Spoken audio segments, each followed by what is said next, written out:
Shun Yanqing toyed with a solid gold lighter, flipping it between his fingers, its cat badge-sized body throwing off stinging flecks of light. He watched Zhou Hailu on the ribbon-cutting dais, all poise and polished teeth, accepting a pair of red silk-wrapped golden shears from the district mayor. This was Shun's first time standing on this ground in 2 years, and he was here as founding partner of Deep Blue Capital. 2 months ago his name had been Qing, hauling bricks on a construction site. 2 years ago his fiancée Lin Wei had denounced him for stealing trade secrets. His partner Zhou Hailu had played a doctored recording of him, colluding with a competitor at a board meeting, and his mentor Professor Cheng Yuanshan had suffered a fatal heart attack on the spot. In less than 100 hours, Shun Yanqing went from being the country's youngest AI chip architect to a convicted felon. He served 9 months for a crime he didn't commit. Now he had returned, carrying a next-generation compute-in-memory chip prototype, an offshore fund worth 20 billion yuan, and a title specially appointed expert of the Chinese Academy of Sciences, to attend the inauguration of Zhou Hailu's Ocean Core Technology Industrial Park. He intended to make these people, standing in front of the landmark they were so proud of, cough up everything they had stolen from him with interest. The solid gold lighter spun through his fingers. Shun flicked it with his thumb and it landed in his palm with a soft ding. He pocketed it, lifted his head. Up on the stage, Zhou Hailu was receiving the red silk scissors from the district mayor. The silk unfurled in his hands, and the gilded characters of the new industrial park blazed under the sun. Applause thundered. Zhou, in a tailored suit and slicked back hair, smiled for the cameras, waved, bowed, every gesture meticulously rehearsed. Shun Yanqing did not clap. He leaned against the dirt-caked track of an excavator, wearing an orange safety vest identical to every other laborer's, his hard hat pulled low. The brim hid most of his face, leaving only a sharp, angular jaw visible. He looked no different from the workmen around him. Nobody noticed him. Nobody even noticed that, inside the excavator's cab, a faded site access badge was taped, bearing the words Project Manager Shun Yanqing, dated March 2 years ago. Zhou Hailu raised the scissors, sliced through the red silk. With a crisp snip, the ends drooped, revealing a massive brass plaque behind them. Ocean Core Technology, Kunping Industrial Park. Ceremonial cannons boomed, confetti swirled, and a drone swarm spelled out Ocean Core in the sky. The applause swelled. Mr. Zhou, word is that Ocean Core's Kunping 1 is about to tape out. What market share are you projecting? A reporter shoved a microphone toward the stage. Zhou turned, his smile confident and measured. He handed the golden scissors to an assistant, planted both hands on the lectern, and leaned forward, moving closer to the cameras. Kunping 1 is an entirely self-developed compute-in-memory AI chip, he said, hammering the words entirely self-developed. Its energy efficiency surpasses comparable international products by 40%. By this time next year, we're confident we'll capture 30% of the domestic AI inference chip market. Another wave of applause. In the front rows, several development zone officials and investment representatives nodded approvingly. The corner of Shun Yanqing's mouth twitched. It wasn't a smile. It was the expression of a man hearing a joke so poor that politeness demanded he suppress his reaction. He pushed his hard hat up, revealing a pair of eyes. They were unnervingly calm, so calm they clashed with the exuberance around him. Then he moved through the crowd toward the dais. He didn't hurry. His orange vest stood out among the suits and silk dresses, but he didn't care. He stopped in front of the stage. Zhou Hailu was about to answer another question when his sweeping gaze froze. He spotted Shun Yanqing.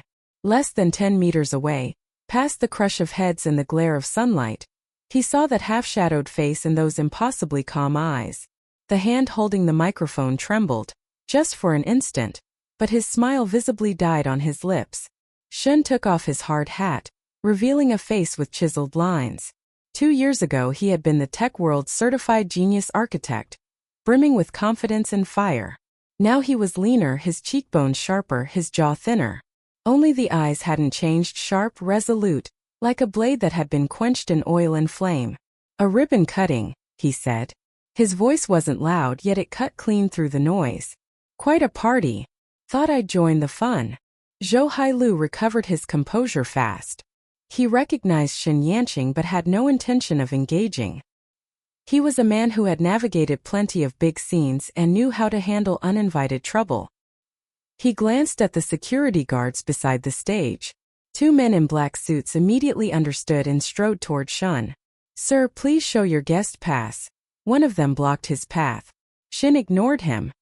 His eyes, passing over the guard's shoulder, settled on Zhou Heila's face. "Where did you copy Kuanping 1's energy efficiency numbers from? Which paper?" Shin said. "Professor Chang Yuanshan wrote a review paper on compute in memory architectures 2 years ago. It mentioned a theoretical value similar to yours. But that was pure theoretical extrapolation, never verified by any tape-out. The data in your slide deck is within 3% of the numbers in that paper." Zhou's expression flickered. He hadn't expected Shun to lob this question in public. It was professional, precise, and aimed straight at the jugular. The investors present might not grasp the technical nuances of compute in memory, but everyone understood the word copy. "I have no idea what you're talking about. Security, please escort this gentleman out." A guard reached for Shin Yanqing's arm. Shun sidestepped and pulled something from his pocket. Not a weapon. A palm-sized circuit board embedded with a silver chip, its surface etched with dense circuitry. He held it up so the reporters could see. "This is Bishi 1, he said evenly. "Compute in memory architecture. 4-nanometer process. Its energy efficiency is 60% higher than Kuanping 1's published figures. It taped out successfully at the Institute of Computing Technology of the Chinese Academy of Sciences 3 weeks ago." The crowd went dead silent for a beat. Reporters exchanged looks, cameras wavering between Zhou Hailu and this man in work clothes. The development zone officials frowned, the lead official leaning to whisper to an aide. The investors wore the most complicated expressions. They were weighing the truth and the dollar value of those words in real time. The name Bishi 1 visibly rattled several journalists on the tech beat. They'd heard it. 3 weeks ago, the Academy's Institute of Computing Technology had issued a terse tape-out notice mentioning a new generation compute in memory chip that had set a domestic energy efficiency record. The notice hadn't disclosed the developer, and the industry had been guessing ever since. "Are you with Deep Blue Capital?" A reporter caught on. "Something like that." Shun pocketed the chip, his gaze returning to Zhou Hailu. "Mr. Zhou, that's an impressive industrial park you've built. But I have a question for you." "What question?" "Whose design are you using? Professor Chang Yuanshan's? Or mine?" The words landed like a rock thrown into still water. Cameras swiveled onto Zhou. Chang Yuanshan, that name boomed like thunder in chip circles, the founding figure of compute and memory architecture research in China, dead of a sudden heart attack 2 years ago. And the name Shun Yanqing, though buried for 2 years, stirred a faint, troubling memory among the tech reporters. Professor Cheng's student, the genius architect later convicted of stealing trade secrets, a case that had stirred enormous controversy at the time. Zhou Heila's face finally cracked. Not the subtle stiffness from before, but the raw panic of a man whose bluff had been called. His fingers gripping the lectern's edge went white. "I don't understand what you're talking about," he said, struggling to keep his voice steady, though the tremor was undeniable. "All of OceanCore's technology is independently developed." "Independently developed?" Shun Yanqing pulled a stack of printouts from his pocket and placed them on the lectern. The top sheet was a photocopy of a patent application. Applicant Cheng Yuanshan. Filing date, 2.5 years ago. The second sheet was a screenshot of a chip layout design. The watermark at the bottom right was clearly visible. OceanCore Technology. Internal document, dated 1 year ago. The circuit layout similarities between the two were obvious to the naked eye.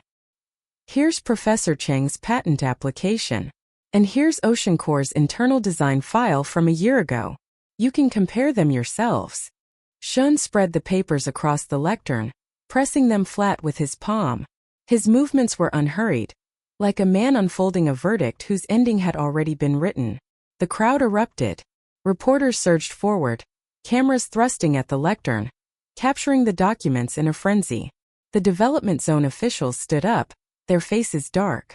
Investors' phones began ringing one after another. Some stepped away to take calls, their expressions urgent. Zhou Hailu stood frozen, the back of his suit jacket already soaked with cold sweat. He opened his mouth. His voice came out hoarse. "These are forged. Security. Get him out of here." Security guards grabbed Shen Yanqing's arms. He didn't struggle. He let them drag him away from the stage, glancing back at Zhou Hailu just once. That glance was calm, like looking at an equation that had already been solved. "1 week," he said. "At the Star Market listing hearing. I hope you can still stand up this straight." He turned and walked away, his orange vest growing smaller among the sea of suits. Reporters chased him for a dozen meters before more guards blocked them. In the chaos, a young man in sunglasses slipped past the edge of the crowd, casually pocketing a cell phone. Its screen showed a message just sent. "The fish is in the net." Shen Yanqing walked out the industrial park's gates and climbed into a battered Wuling minivan parked along the curb. He tossed his hard hat onto the passenger seat and started the engine. In the rearview mirror, the gilded plaque of Kunping Industrial Park gleamed under the harsh sunlight. He took one last look, and the corner of his mouth finally lifted into a genuine smile. It was a thin smile, like a razor-thin gleam of winter light passing over a tempered blade. He shifted into gear, let out the clutch, and the minivan rattled into traffic. On the radio, a news anchor was saying, "This morning, the Ocean Core Technology Kunping Industrial Park officially held its completion and ribbon-cutting ceremony. Projected annual output value is expected to top 5 billion yuan. He reached over and turned the radio off. From his pocket he fished out the solid gold lighter and spun it once through his fingers. 2 years ago, March 17th. Shen Yanqing would never forget that date. It was his 26th birthday. That day his fiancée Lin Wei had cooked him a bowl of longevity noodles. That day his partner Zhou Hailu had clapped him on the shoulder outside the conference room and said, "When the project is a success, drinks are on me." That day his mentor Chang Yuanshan had finished reviewing the final tape-out data in the lab, removed his reading glasses, and said one thing. "Yanqing, if this thing is built, it will redraw the entire AI chip industry." At that moment Shen was debugging the final layout wiring. He'd pulled 2 all-nighters, his eyes were shot through with blood, his shirt collar was open, his sleeves rolled to his elbows, and his forearms were covered in circuit sketches drawn in marker pen. He heard his mentor's assessment and didn't look up, just let the corner of his mouth curl. "Almost there. I can still push the density higher." Chang Yuanshan looked at the 26-year-old and felt undisguised pride. He'd mentored students for over 20 years. Shen Yanqing was the most gifted. Not because he was smart people were a dime a dozen. It was his focus. The kind that let you work 36 hours straight without looking at your phone. With nothing in your mind but circuits and algorithms. "Why are you still in the lab on your birthday? Didn't Wei Wei ask you to come home?" Cheng asked. "She made noodles. She's waiting. I'll go back once I finish running this version." Shen's fingers flew over the keyboard, dense circuit layers overlapping on the screen. "Sir, you should go home and rest. I'll send you the tape-out data first thing tomorrow morning." Chang Yuanshan patted him on the shoulder and turned to leave. At the door he glanced back. Shen was still buried in his work, the desk lamp casting his shadow across the whiteboard behind him, which was covered in architecture diagrams and formula derivations. Cheng wanted to say something but swallowed the words. He pushed the door open and disappeared down the corridor. That was the last time Shen Yanqing saw his mentor alive. At 2 a.m, Lin Wei came to the lab. She was wearing a floral dress and carrying a thermal container with the longevity noodles, reheated over and over again. A draft came in when she opened the door, scattering a few sheets of scratch paper from the corner of the desk. Shen looked up, and the fatigue in his eyes dissolved into a smile at the sight of her. "Didn't I tell you to wait at home? And let the noodles turn to mush, reboil and turn to mush again?" Lin Wei set the container on the lab bench and lifted the lid. Steam rose. Hand-pulled noodles, a perfectly poached egg, a sprinkle of scallions and a dollop of lard. The aroma bloomed amid the smells of circuit boards and rosin. "Eat first. No matter how busy, you have to eat your birthday noodles." Shen took the chopsticks and wolfed it down. Lin Wei sat beside him, chin propped in her hand, watching him eat. When she smiled, 2 shallow dimples appeared. Pinned to the collar of her floral dress was a tiny silver chip pendant. Shen had made it for her from leftover tape-out scraps. etched with a miniature circuit pattern. She loved it dearly and never took it off. After he finished, Lin Wei closed the container and kissed his forehead. Come home early. I bought you a cake. 2 more hours.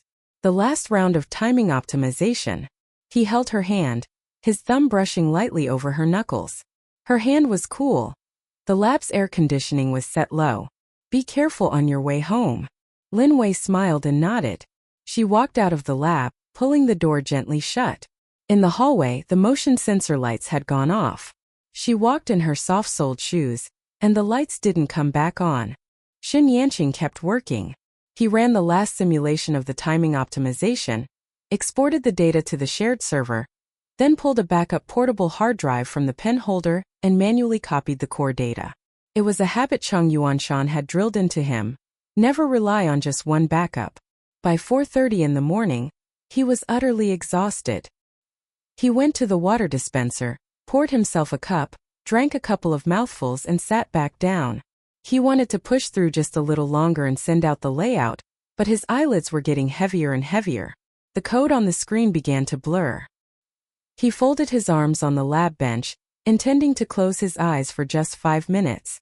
The lamp was still on, the screen still glowing, the circuit sketch on his sleeve not yet dry. When he woke, it was 7 in the morning. His phone alarm had jolted him awake. A memo reminder. 9 a.m. tape-out review meeting, remember to bring the hard drive. He rubbed his eyes and sat up, habitually shaking the mouse to wake the screen. The screen lit up, showing a line of small white text. Disk formatted. Disk formatted. Disk formatted. All 3 partitions wiped clean. His heart seized. He assumed it was a system glitch and immediately reached for the portable hard drive. The drive that had been plugged into the USB port was gone. He crouched down to search under the desk. Nothing. He checked the pen holder for the backup USB stick. Also gone. That was when he realized the USB stick in the holder had been swapped for an identical dummy. Plugged into the computer, it was empty. He stood up and scanned the lab. Everything looked normal. The architecture diagrams on the whiteboard, the scratch paper under the lamp, the thermal container Lin Wei had left behind. But he knew something was terribly wrong. In the 2+ hours he'd been asleep, someone had wiped 2 years of his data. He called the police. But before they arrived, Zhou Hailu showed up. He walked in with the company's security team, standing in the center of the lab with a mournful expression. Zhou was 6 years older than Shen, 32, co-founder and CEO of OceanCore Technology. They'd been university classmates.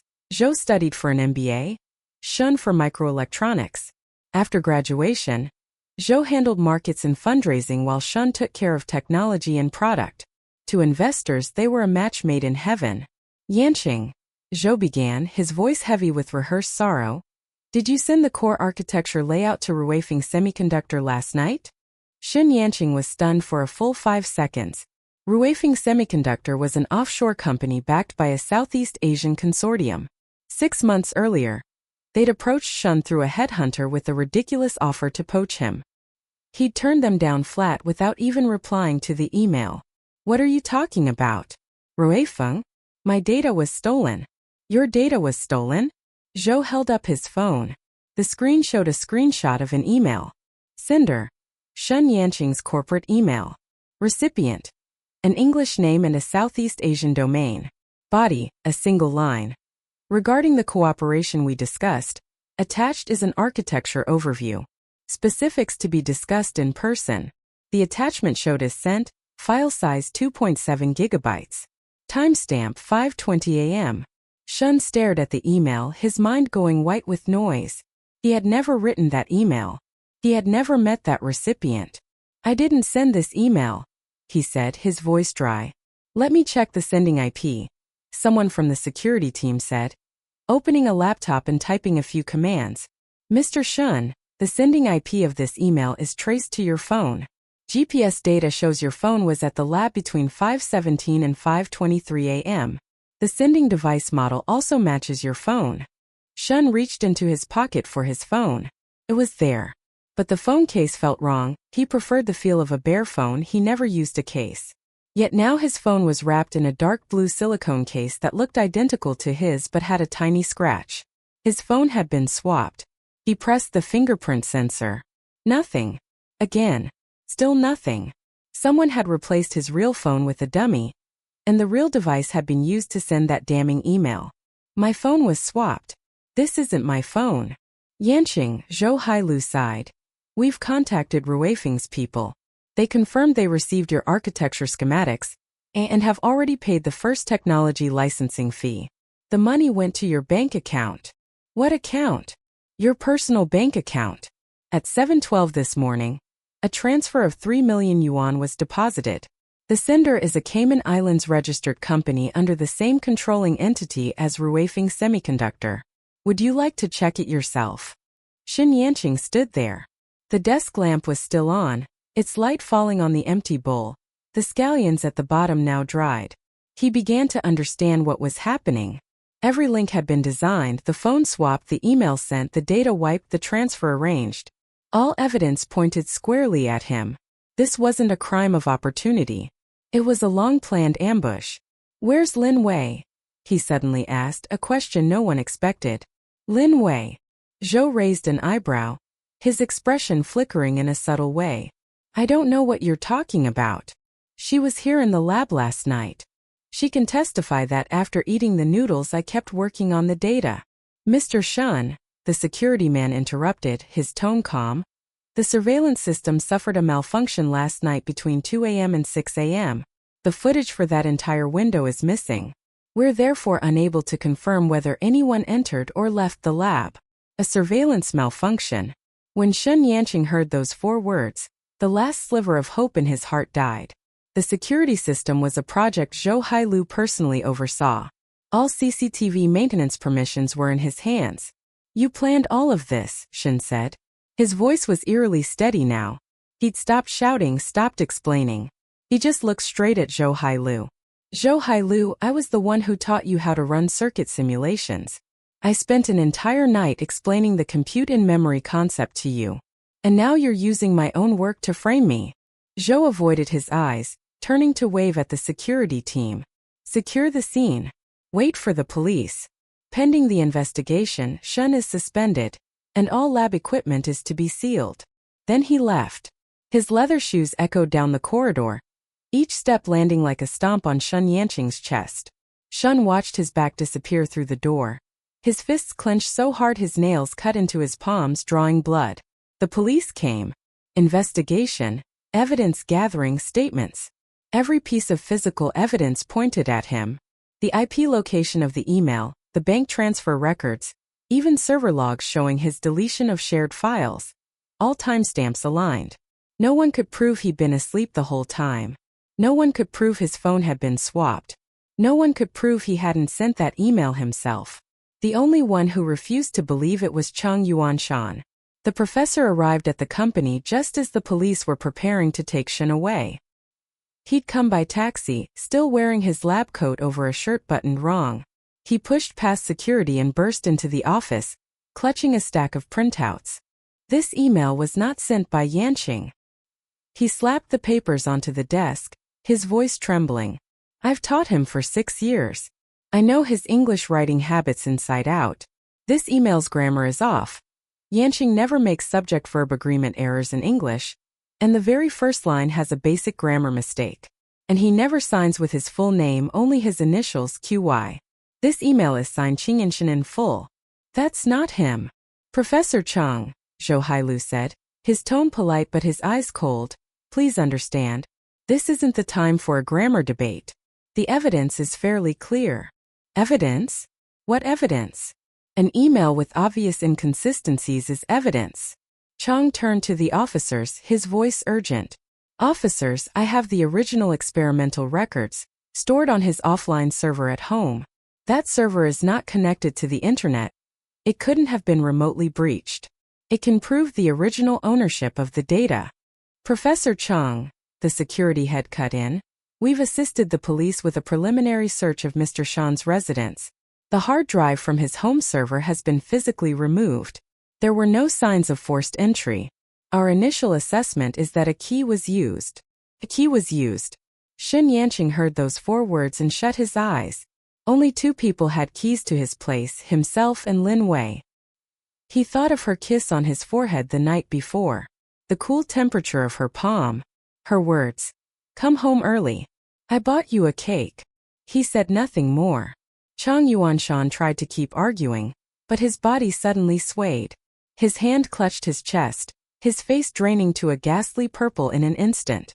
Nearby officers caught him. His lips were trembling, his finger pointed at Zhou Hailu, his throat producing only garbled sounds, not a single word. Then he collapsed straight down like a toppled wall, the back of his head hitting the aluminum doorframe with a sickening thud. "Professor Chang." The ambulance came fast. But by the time Chang Yuanshan was lifted onto the stretcher, he had already lost consciousness. A cerebral hemorrhage. The worst kind. Bleeding in the brainstem, blood flooding the ventricles, pressing on the life center. Shen Yanqing learned of his mentor's death inside the interrogation room. An officer pushed open the iron door and walked in, solemn-faced, holding a fax. Shen saw the paper, and before the man could speak, he read the entire message in his expression. He sat there on the metal chair in handcuffs and didn't cry. He just lowered his head until his forehead touched the cold metal tabletop, his shoulders trembling faintly. The only sound in the room was the hum of the fluorescent lights. 3 days later, Chang Yuanshan died after emergency treatment failed. The following day, Shen Yanqing was formally arrested. From genius architect to convict had taken less than 100 hours. 9 months. Shen Yanqing spent 9 months in prison. Because of gaps in the evidence chain, the email's grammatical inconsistencies, contradictions in the server log timestamps, doubts about the true source of the funds, the court ultimately ruled the evidence insufficient and declined to prosecute. But nobody cared about that. The day he walked out of the detention center, all he had in his pockets was a release certificate, 37 yuan in change, and a crumpled piece of paper. The paper had been sent to him just before his release by Chang Yuanshan's widow. On the front were a few lines Chang had scrawled with his left hand in the ICU. Intubated, his right side paralyzed, his left-handed writing looked like a child's strokes, but every character was legible. The entire Bishi architecture was independently designed by Shen Yanqing. OceanCore's so-called proprietary technology is pure theft. Yanqing is the most gifted student I have taught in 26 years. He would never steal anything. On the back were 6 more words, larger and shakier, as if written with the last of his strength. "Come find me when you get out." Shen Yanqing folded the paper and put it in his pocket. He stood outside the detention center gates for a long time. The sun was blinding, traffic flowing endlessly. He had lost over 20 pounds. The detention center clothes hung loosely on his frame. No one came to pick him up. He watched the pedestrians waiting at the crosswalk. A couple holding hands, a mother pushing a stroller, a food delivery rider darting across just as the light turned green. Everyone had somewhere to go. He didn't. He squatted by the roadside for a while, then stood up and walked to the nearest bus stop, boarding a random bus. He rode it to the end of the line, switched to another, rode that one to its terminus. From the city to the suburbs, from the suburbs to a construction site. Finally, in a dusty urban village, he got off in front of a hiring notice. It was handwritten, stuck to a cracked cement wall. Construction helper wanted. Meals and lodging provided. 150 yuan daily, paid cash. Below the phone number, a crooked arrow pointed toward a 6-story building under construction. Shen tore the flyer off the wall and followed the arrow. The foreman was a man surnamed Liu, a Sichuan native in his 40s with a face tanned dark by the sun. He looked Shen up and down, skinny, pale, hands bearing calluses clearly from years of keyboard work, but definitely not from manual labor. "What can you do?" "Anything." Foreman Liu eyed him for a few seconds and didn't pry. On urban village construction sites, people with murky pasts were a dime a dozen. He tossed Shen a hard hat and an orange safety vest. "Start with hauling bricks. If you can handle it, stay. If not, leave." Shen Yanqing could handle it. The first day, the skin on his palms tore, and when he peeled his gloves off that night, they were covered in blood blisters. The second day, the blisters burst and glued to his gloves. He soaked them in water and kept working. The third day, new calluses formed, hard and unfamiliar, in places different from his keyboard-worn ones. He worked on that site for over half a year, climbing from brick hauler to the foreman's right hand. The foreman liked him quiet, tough, and occasionally during downtime he'd draw incomprehensible blueprints in chalk on the ground. No one knew this brick-carrying laborer was the country's preeminent compute-in-memory architect. Even fewer knew that every night after work, he returned to the tin roof shack he rented, opened a second-hand laptop scavenged from a flea market, and while his workmates drank and played cards, wrote line after line of circuit code. He was redesigning the Bishi architecture in a way no one had attempted before. Without a lab server cluster or expensive EDA tools, using only open-source software in his own mind, he ran simulations under brutally limited computing power.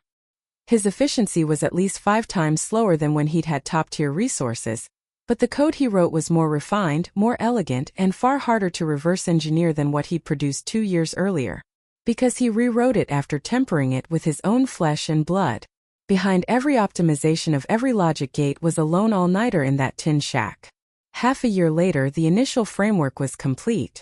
Using an anonymous email, he sent it to one of Chang Yuanshan's overseas collaborators, Professor Zhang Zhonglin of Stanford.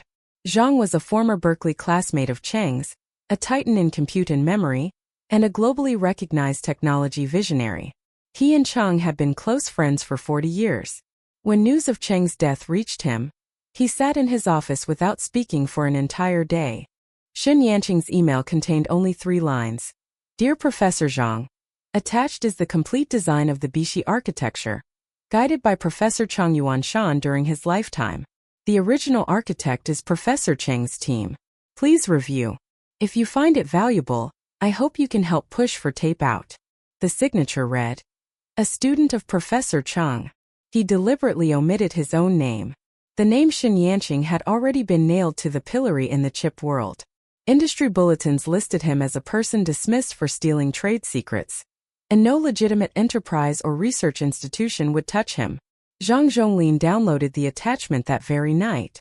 He'd planned to glance at it over the weekend, but once he opened the file he couldn't stop. He read from his study to his living room, then out to his balcony, nursing a cold cup of coffee, page after page. At 3 a.m. he replied with a single line. Who designed this architecture? The reply came back in 4 words. Professor Chang's team. Zhang stared at the screen for a long time. He knew this field too well. The thinking and style in the architecture, the unique approach to signal integrity and thermal density balance in compute and memory circuits, bore an unmistakable personal signature, one he'd seen countless times in Chang Yuanshan's papers but never in any other team's work. And within Chang's team, only one person was capable of an architecture at this level. He thought for a long time, typed and deleted again.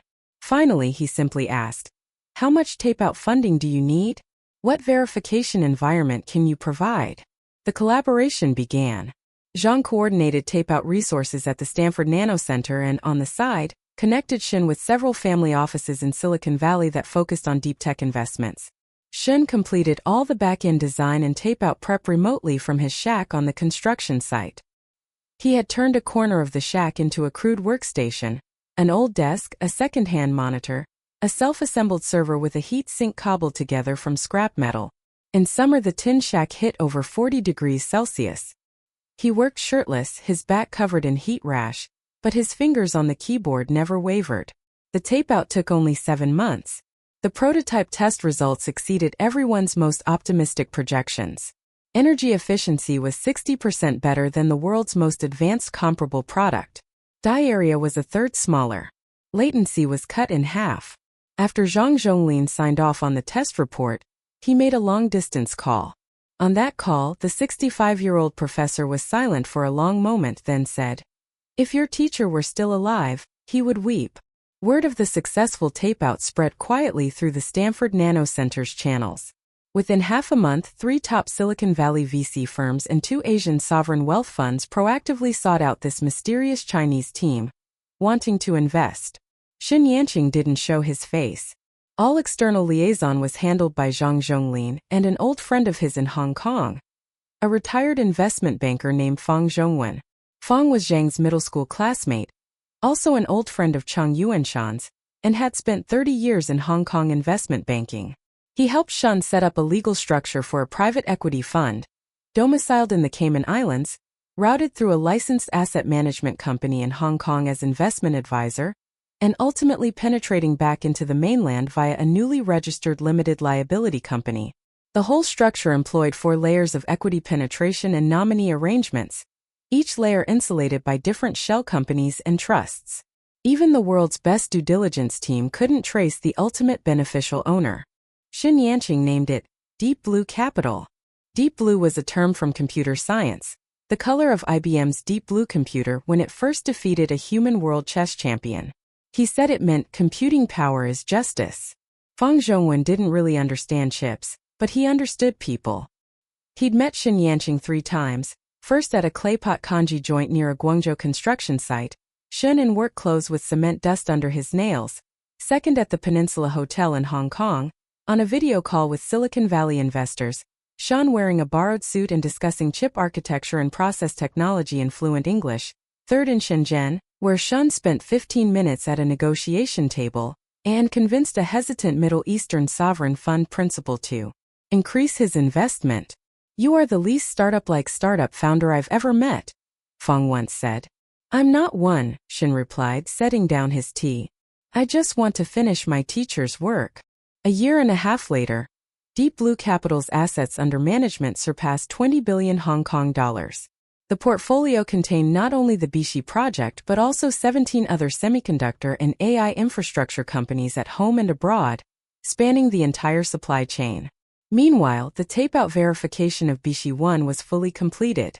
The Institute of Computing Technology at the Chinese Academy of Sciences received the test chips through Zhang Zhonglin's channels and conducted independent testing on all parameters in a closed technical review. The day the test results came out, the Institute's director personally sent an email to an encrypted address. The body of the email was a single question. "Would your team be willing to accept a special appointment?" Xin Yanqing replied with one line. "What kind of special appointment?" "Membership in a national major science and technology special project expert group. I have a stain on my record." "That stain means nothing in front of this chip." Xin sat in his shack, staring at the screen for a long time. Outside, the construction site clamored. Next door, his workmates were playing cards. Old Zhao, a retired army veteran he'd befriended on the site, was cooking outside the door. Shun stared at that line of text, and finally typed a single word. "Okay." He didn't tell anyone. Not even Fang Zhongwen. He only mentioned to Old Zhao that he might have to take a trip to Beijing recently. Old Zhao, spatula in hand, asked what for. "A meeting," Shin said.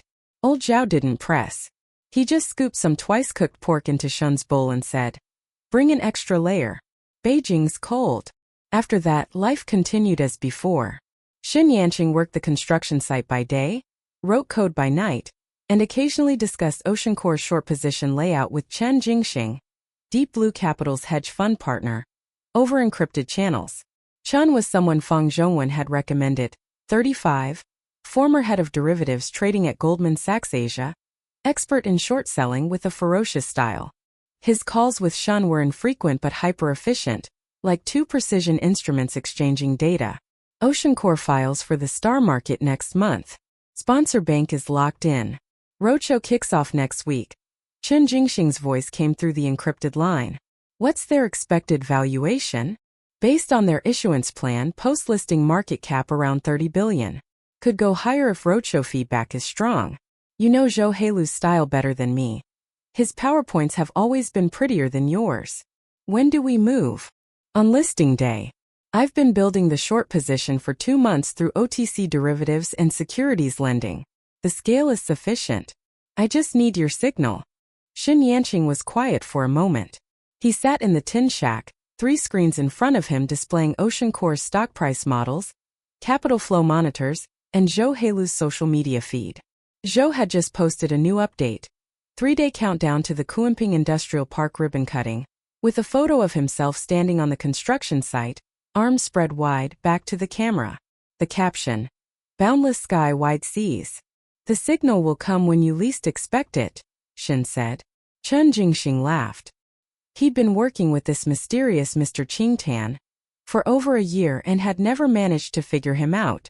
But one thing he knew for certain, this man kept his word. Xin ended the call. From beneath his pillow, he pulled out a laminated photo. It was a group picture of Chang Yuanshan and all the lab members, Shan standing beside his teacher in a lab coat. The edges were worn and frayed. He looked at it for a long time, then flipped it over. On the back, written in red marker, were the final 6 words Chang Yuanshan had scrawled for him in the ICU. He traced over them again himself, pressing so hard the pen nearly tore the plastic film. "Come find me when you get out." His eyes reddened but no tears fell. He tucked the photo back under his pillow and turned off the light. In the darkness, he lay with his eyes open, staring at the tin roof, listening to his workmates' snores and the occasional creak of old Zhao's metal cot. He was counting down in his head. Tomorrow. Tomorrow. At daybreak, he put on the orange safety vest, washed to a pale, faded shade, donned his hard hat, and climbed into the minivan old Zhao was driving. They cut across Guangzhou and arrived at the Kunping Industrial Park ribbon cutting. The sun was stinging bright. Zhou Heilu's hair gleamed under it. He raised the golden scissors, aimed at the red silk and snip. Shen Yanqing leaned against the excavator, toying with a solid gold lighter. The lighter spun through his fingers, its cap-badge-sized body throwing off stinging flecks of light. He flicked it with his thumb, and it landed in his palm with a ding. Time to close the net. Less than half an hour after the farce on the dais, Shen Yanqing's battered minivan was already on the Ring Expressway. He'd tossed his hard hat in the back seat. His phone was mounted on the dash, screen lit with over 20 unread messages. He kept one hand on the wheel and used the other to swipe the screen. Fang Zhongwen, Mr. Shan. Deep Blue Capital's due diligence materials are ready.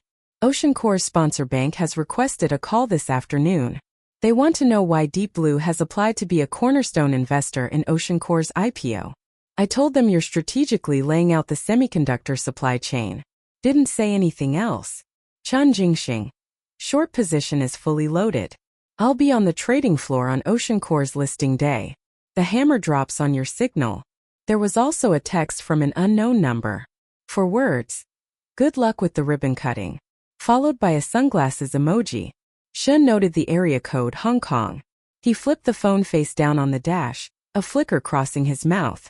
The young man in sunglasses looked like he'd gotten the footage he wanted.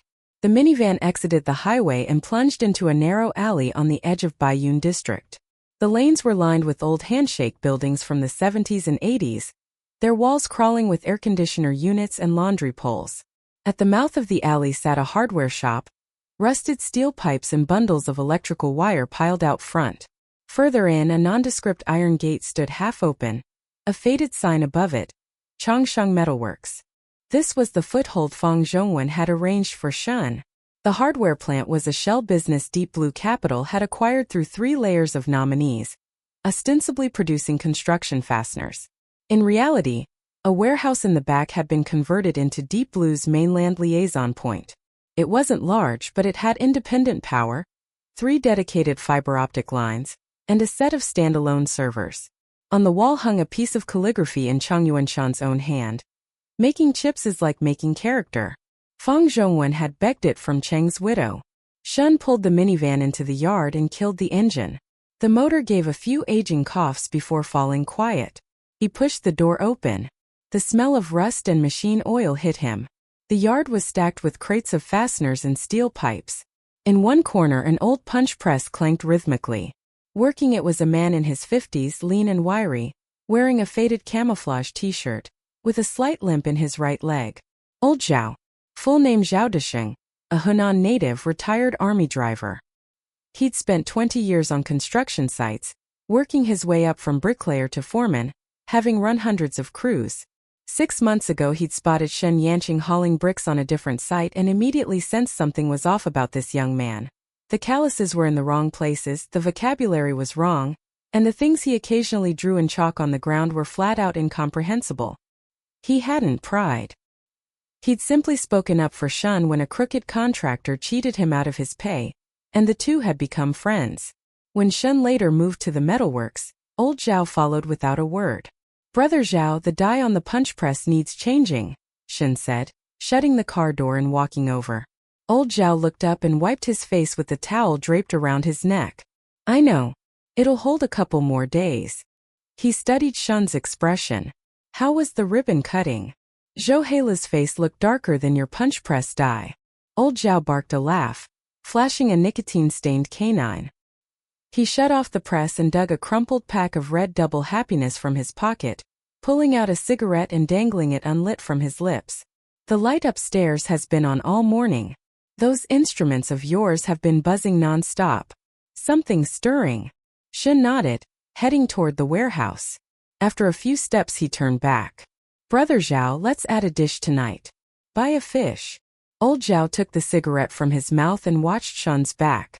What kind of big deal warrants a fish? The kind where we close the net. Shun pushed open the warehouse's iron door. A wave of heat from the server's exhaust fans washed over him. The space was split into 2 levels. The lower level held shelves and a few 3D printers. The upper level, reached by a metal ladder, was Shun's workspace. He climbed up. 4 modified server hosts sat side by side on a steel workbench, their cooling fans humming deeply.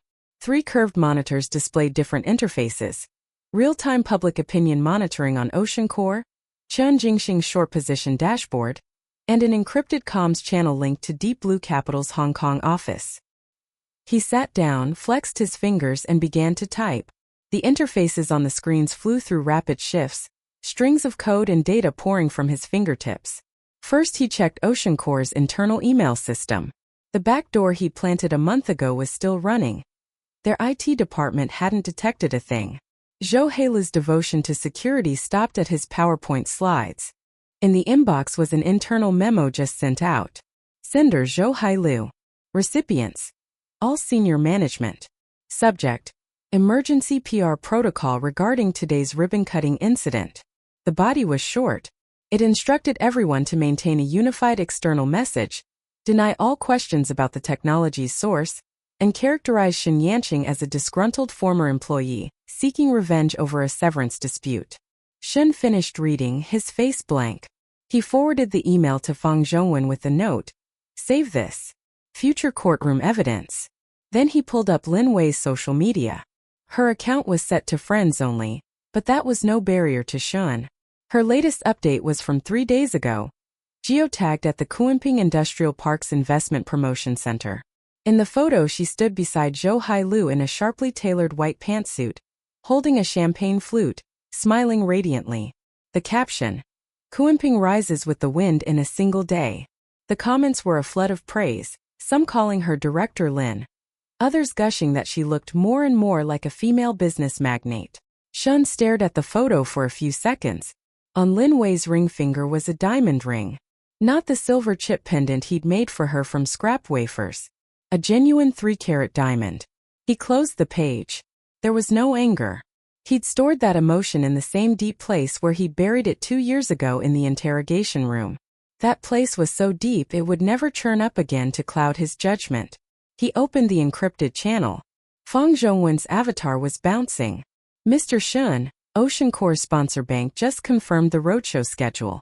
Beijing next Wednesday, Shanghai on Friday, Shenzhen the week after. Listing date is set for the 28th of this month. Star market. Indicative price range 15 to 18. They're planning to raise 4 billion. The cornerstone investor list is preliminarily set. Deep Blue's 100 million quota is listed in second place. Zhou Heile's assistant called yesterday to thank us for our support. What else did he say? That Deep Blue Capital has vision. That he looks forward to deep collaboration going forward. Oh, and he invited you to the post-listing celebration dinner. I said your schedule was too packed and you might not make it. Fang's voice carried an unmistakable edge of mockery. Tell him I'll be there. On the night of the celebration dinner, I will definitely be there. Fang was silent for 2 beats. Are you sure? In front of everyone. I'm sure. Shun switched the phone to his other hand, his voice as calm as if he were discussing the weather. He thinks Deep Blue is here to carry his sedan chair. Let him. Let him pump the stock as high as he can on listing day. Let him raise his champagne glass at the celebration dinner. Let him believe the dirty business from 2 years ago is buried so deep nobody can ever dig it up. Then I'll personally tell him who the real controller of Deep Blue is. Fang Zhongwen was silent for another moment. Then he chuckled, a sound like sandpaper across wood. I've done investment banking for 30 years. I've never seen this kind of play. Mr. Shun, may I be there in the front row to watch? You'll be sitting in the first row.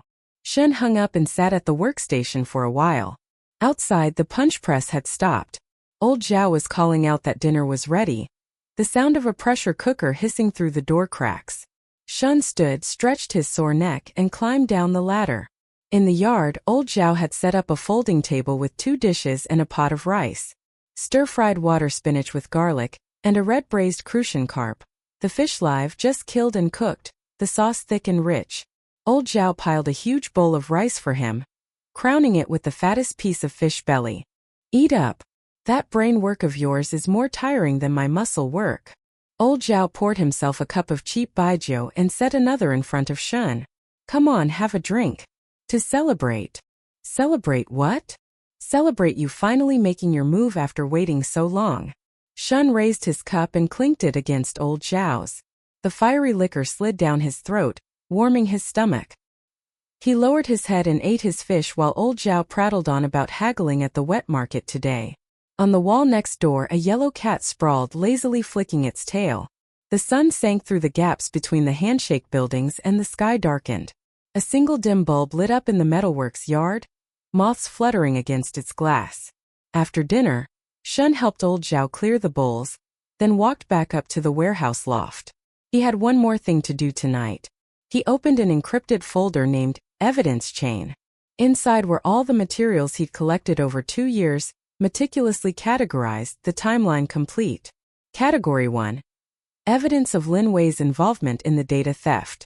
The night of the incident, the building's access control system had logged a keycard swipe at 2:41 a.m. cardholder, Lin Wei.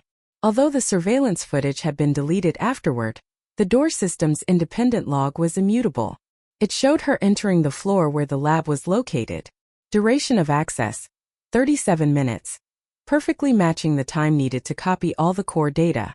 More critically, after drinking the water that night, Shun had rapidly lost consciousness. He'd later had a blood test for drug metabolites, which detected zolpidem in his system. That prescription sleep aid belonged to Lin Wei.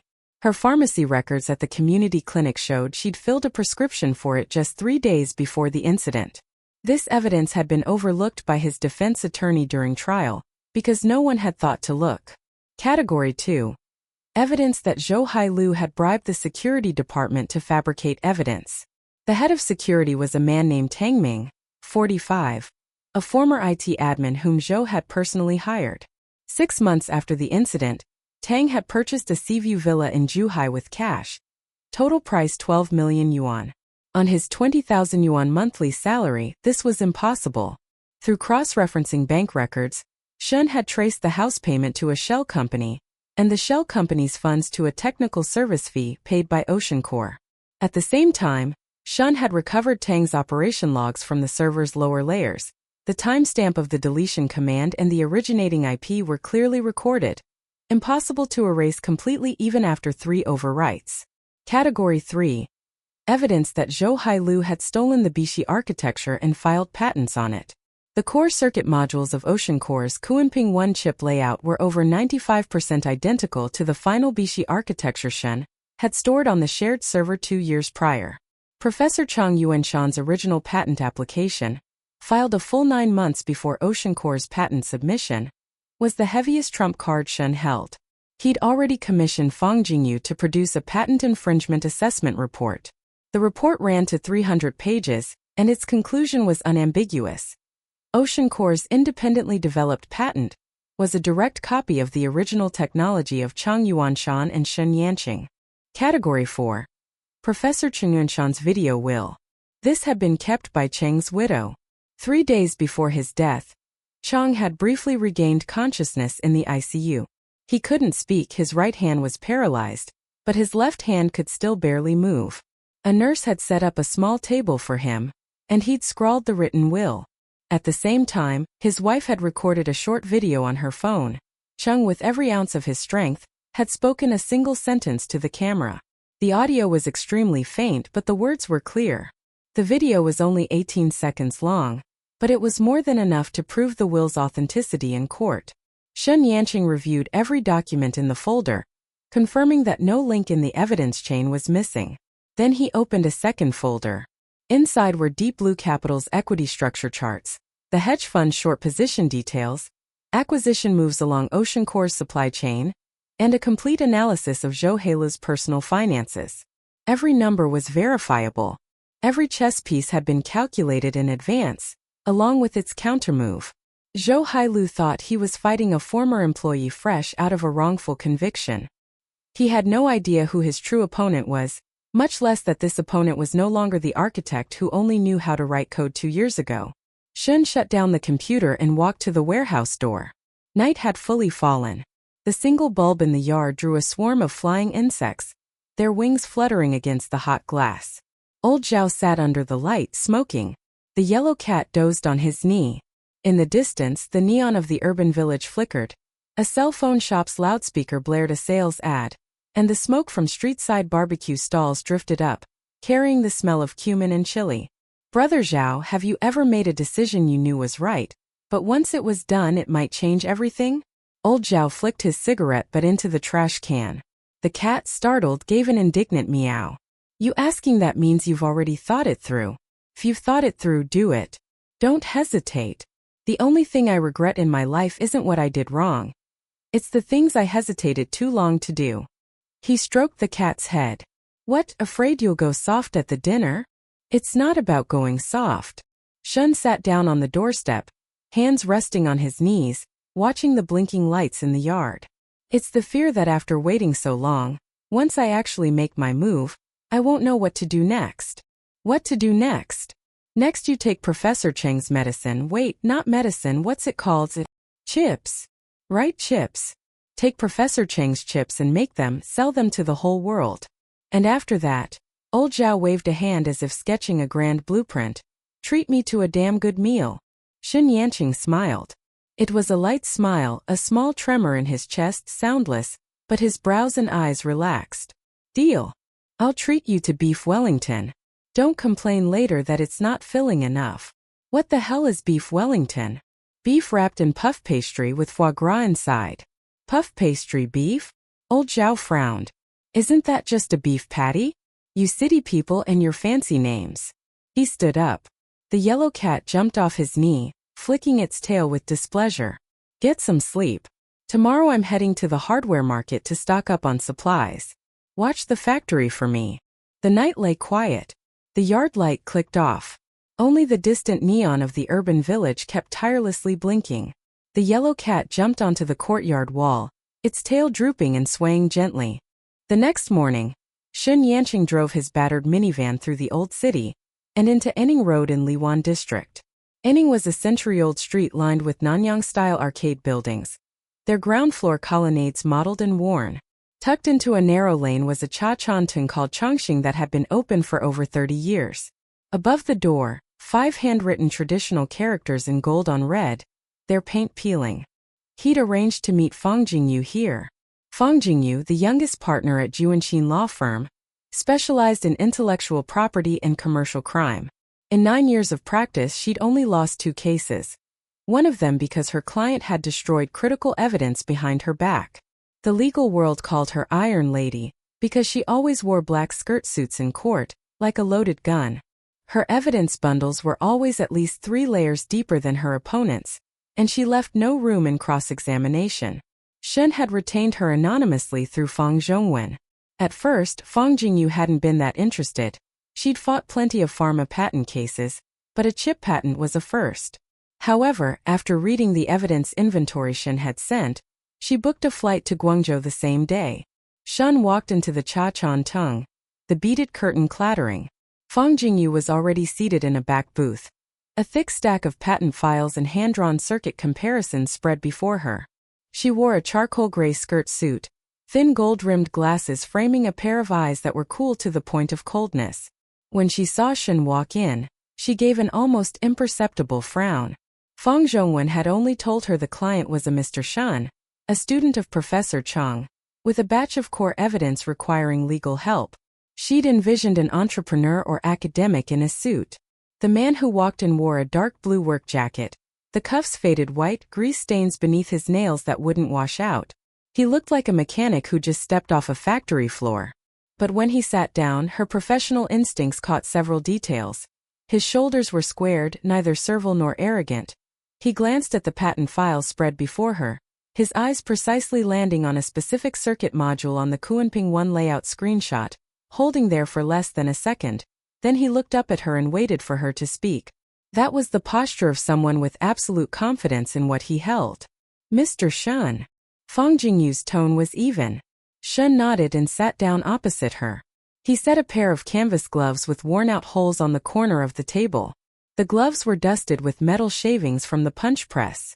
The gesture was as natural as if he'd done it 1,000 times.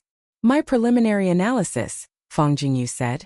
Flipping to the first page and tapping a side-by-side comparison, Kunping 1's patent diagram on the left, Professor Cheng's original application on the right. The overlap between Ocean Core's chip layout and your mentor's original design in the core circuit modules exceeds 95%. From a copyright standpoint, independent creation is ruled out. However, the patent is in Ocean Core's name. Zhou Hailu filed it as the inventor 2 years ago, 9 months after your mentor's application. The patent filing cites some circuit simulation data that's highly similar to Professor Cheng's original data, with a few tweaks. She flipped to the second page and adjusted her glasses. Those tweaks legally create a surface appearance of independent creation. Unless you can produce an immutable timestamp proving Professor Cheng's design predates Ocean Core's patent filing, and by a margin wide enough to rule out parallel development, their attorneys will hammer this point relentlessly. I have the complete version control history of the original design files, Shin said. Every change has a git commit hash.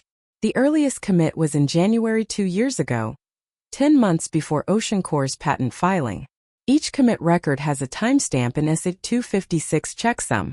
Git records can be falsified after the fact. Their lawyers will definitely attack that. Unless what? Unless you mirrored the Git repository onto IPFS or another distributed storage system, with third-party proof of existence. Shun pulled a portable hard drive from his canvas bag and slid it across the table. A white label on the casing bore a date written in marker. Full mirror of the repository is here. Every commit hash was simultaneously anchored on the Bitcoin blockchain. Block height and transaction ID are all verifiable. I also backed them up to IPFS and a court-recognized electronic evidence preservation platform. The blockchain timestamps predate Ocean Core's patent application by 10 months. Impossible to falsify after the fact. Fang Jingyu took the drive and plugged it into her work laptop, an air-gapped machine dedicated to handling sensitive evidence.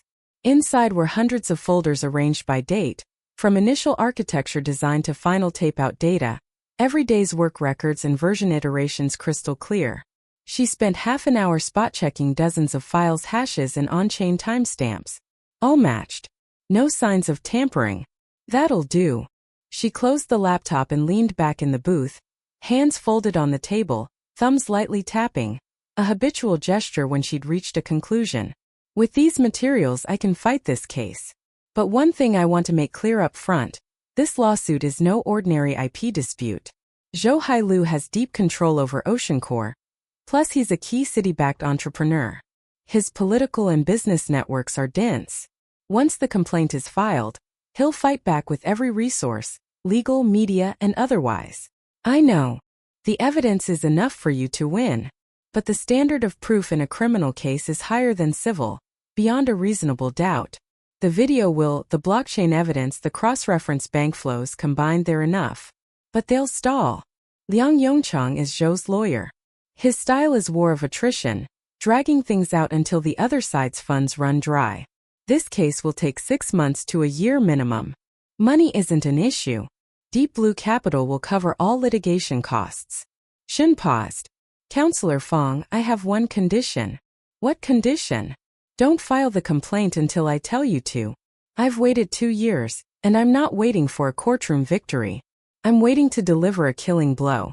I want to put the complaint in front of Zhou Hailu at the moment he's most triumphant. When his company starts trading, the stock price is at its peak, and everyone at the celebration dinner is toasting him. Fang Jingyu looked into his eyes. The calm in them wasn't an act. It was the composure of a man who had refined hatred into a precision plan. In 9 years of practice, she had seen every kind of client. The enraged, the shattered, the vengeful, those hollowed out by hate. This man was different. He had cooled his hatred, purified it, crystallized it, and embedded it into a plan so precise it was almost cold, like etching billions of circuits onto a chip, every trace leading to the same endpoint. "I can work with your timeline," she said, taking the hard drive and placing it in her briefcase, snapping the clasp shut with a crisp click. "But one thing, filing the complaint on listing day will require an emergency asset freezing order and pre-action injunction from the Hong Kong High Court. All materials must be prepped in advance. Starting today, I'll be working 14-hour days. Your people will need to cooperate fully." "No problem." Shin paused. "Counselor Fong, there's one more piece of evidence." "What?" "The sleeping pills." Fong Jingyu's pen stopped moving. Shin Yanqing's tone remained level, as if he were reading a lab report. "The night of the incident 2 years ago, Lin Wei brought me a bowl of noodles. After eating, I drank water from the lab dispenser. Later, a blood test detected zolpidem in my system. Zolpidem is a fast-acting prescription sleep aid. Lin Wei had filled a prescription for zolpidem at a community clinic 3 days before the incident. Complete prescription and pharmacy pickup records exist." "Was this lab report in the original case file?" "Yes, but the defense attorney at the time didn't pursue it. I only found it when I reviewed the files afterward. If that evidence had been chased down back then, combined with the pharmacy records and Lin Wei's keycard access log, it would have proved she entered the lab that night, tampered with the drinking water, and stole the data after I lost consciousness." Shin paused. "These materials, along with the prescription records, pharmacy surveillance stills, and clinic registration forms, are all on the hard drive." Fong Jingyu was silent. She wrote a single line on a sticky note, her handwriting sharp enough to cut paper. Then she peeled it off and stuck it to the case file cover. "This is the most thoroughly prepared case file I've ever seen." She capped her pen with a click. "I only have one question. How long did it take you to collect all this evidence?" "Since the day I got out." "Over 600 days. Fong Jingyu nodded, asking nothing more. She gathered her files and stood, going to the counter to pay the bill. As the owner made change, she murmured, "That woman looks like bad news." Fong Jingyu followed her gaze out the window. A white Porsche Panamera had just pulled up at the lane entrance. The driver's door opened and Lin Wei stepped out. She was in an elegant mauve pantsuit, red-soled heels, a Hermes Birkin on her arm. Her makeup was flawless, her lipstick the trendiest shade of the season. She pushed through the beaded curtain into the cha-chan tongue and swept her eyes across the room. When they landed on Shen Yanqing, her expression shifted sharply. Just for an instant, a contraction of her pupils, lips pressing tight, knuckles whitening around her bag strap. Then she swiftly readjusted her face, draping a polished smile over it like a mask. She hadn't come here by accident. OceanCore's internal sources had tipped her off that Fong Jingyu was meeting someone in Guangzhou today. She'd come to gauge the situation. She just hadn't expected the client to be him. "Long time no see." Shen leaned back in the booth, his voice flat. He didn't stand. Lin Wei walked over. Her high heels clicked crisply on the checkerboard tile. Each step deliberately slowed, as if buying herself time to think. She stopped in front of the booth, looking down at him. She took in his rough hands the faded work jacket, the grease under his nails. A complicated smile flickered at the corner of her mouth, mockery, a trace of guilt she couldn't quite hide, but mostly forced arrogance. "It has been a while. Almost 2 years, right? What are you doing now?" Her tone was airy, like she was catching up with an old classmate. "Labor. Hauling bricks at a construction site." "Hauling bricks?" Lin Wei gave a soft laugh, shaking her head. The genius architect, Professor Cheng's star pupil. Now hauling bricks on a construction site? If you'd known it would come to this, maybe you shouldn't have done what you did back then. "What did I do?" "You know exactly what. Stealing trade secrets, selling out the team's work. Zhou Hailu trusted you so much, Professor Cheng valued you so highly, and yet in the middle of the night you were sending our architecture diagrams to an overseas company. If the security department hadn't caught that email, all of OceanCore would have been sold out from under us." She paused, pressing her lips together, her tone turning condescendingly earnest. "Shin Yanqing, it's all in the past. You've ended up like this by your own choices. There's no need to drag up old business and make a scene. Shin let her finish. He didn't interrupt, his expression unchanged from start to end. Then he slowly stood. Standing, he was over half a head taller than her. That height difference brought a pressure that made Lin Wei step back involuntarily. Lin Wei, I'll only ask you one thing today. What? How much salpetum did you put in that bowl of noodles? The color drained from Lin Wei's face in an instant. It wasn't a gradual fade. It was instantaneous, like someone had taken an eraser and wiped every trace of blood from her cheeks. Her hand convulsively gripped her bag strap, her knuckles going bone white. Her lips moved but no sound came out. What salpetum? I don't know what you're talking about. She found her voice but it was shaking. Community clinic prescription, filled 3 days before the incident. Zalpetum 10 milligrams, 7 tablets. Your signature is on the pickup record, and your health insurance card number is on it.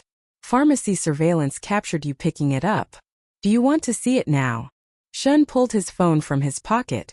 The screen was lit, showing a pharmacy surveillance still, the date and time crystal clear. Lin Wei didn't look.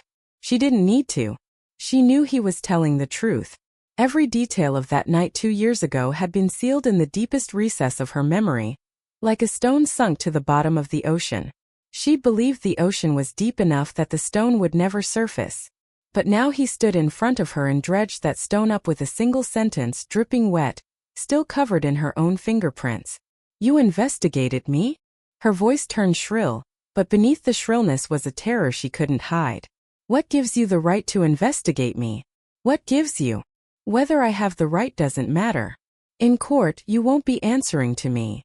Shun picked up his gloves from the table corner and nodded to Fang Jingyu. Counselor Fang, see you on the day. Then he stepped around Lin Wei and headed straight for the door. At the beaded curtain, he paused without turning around. Oh right. Ocean Core's listing celebration dinner. I'll be there too. See you then. He pushed through the beads and walked out. The plastic strands clattered noisily before falling still. The alley sunlight was harsh. He squinted, stuffing his gloves in his pocket, and walked toward his battered minivan. Lin Wei stood rooted to the spot, her fingers still death-gripping her bag strap. Fang Jingyu hadn't left. She lingered at the booth, unhurriedly gathering the case files. Her movements were composed, as if the confrontation just now was simply the least significant segment of her day's schedule. She tucked the last file into her briefcase, stood and paused beside Lin Wei. Miss Lin, I'm Fang Jingyu of Juanxin Law Firm. She pulled a business card from her card holder and placed it on the table, the gesture elegant and cold. My client, Mr. Shin Yanqing, has retained me with full authority to handle matters concerning Ocean Core Technologies' intellectual property infringement and commercial defamation. The complaint is fully prepared and will be filed with the court in due course. Your company will receive formal notification at that time. Goodbye. She pushed through the beaded curtain and left. Her black business van was already waiting by the yellow curb at the lane entrance, the engine running. Lin Wei stood there, looking down at the business card on the table. Embossed black letters, Fang Jingyu, Senior Partner, Juanxin Law Firm, Intellectual Property and Commercial Crime Division. She knew the name. Whether in pharma or tech, no company targeted by Fang Jingyu had ever come away unscathed. She pulled out her phone, swiped and dialed a number. It was picked up quickly. Hi Lu, we have a problem. Her voice was still shaking. Ocean Core's IPO roadshow kicked off on schedule. First stop, the Westin on Financial Street in Beijing. Zhou Hailu stood before the projector screen in a bespoke suit, a meticulously crafted PowerPoint behind him, the cover blazoned with Kuanping 1 China's chip. In the audience sat over 100 sell-side analysts and fund managers, each with a copy of Ocean Core's prospectus and a glossy product brochure. Ladies and gentlemen, Ocean Core is the only company in China that has mastered mass-producible compute-in-memory AI chip technology. Zhou wore a confident smile, his tone impassioned. Our Kuanping 1 has already completed deployment testing on the AI servers of multiple top-tier clients. Its energy efficiency surpasses comparable international products by 40%. Next year, we anticipate capturing 30% market share. The slide changed to a physical photo of the Kuanping 1 chip, A black ceramic package chip etched with OceanCore's logo and a pattern resembling a soaring kuenpung. Several in the audience leaned forward, murmuring appreciation. This is the fruit of entirely independent R&D, with complete intellectual property rights.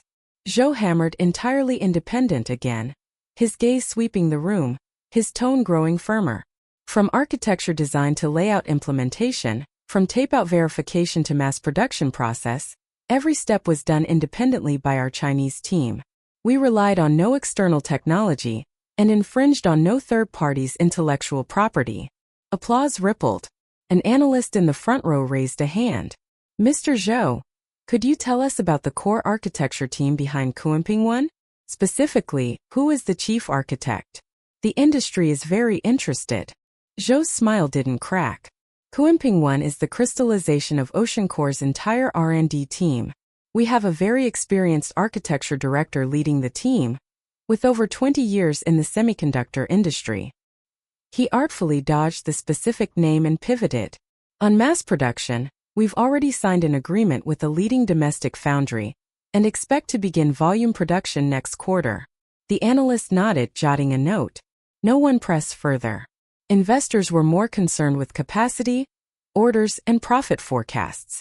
As for the technology's origin, Zhou's explanation was enough for them to tick the box on their due diligence reports. The roadshow ended. Zhou was surrounded by investors exchanging business cards. His assistant squeezed through and murmured something in his ear. He gave a slight nod, smile unchanged.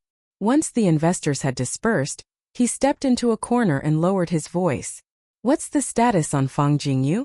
She's been active in Hong Kong and Guangzhou, but no sign of a complaint being filed yet, the assistant said.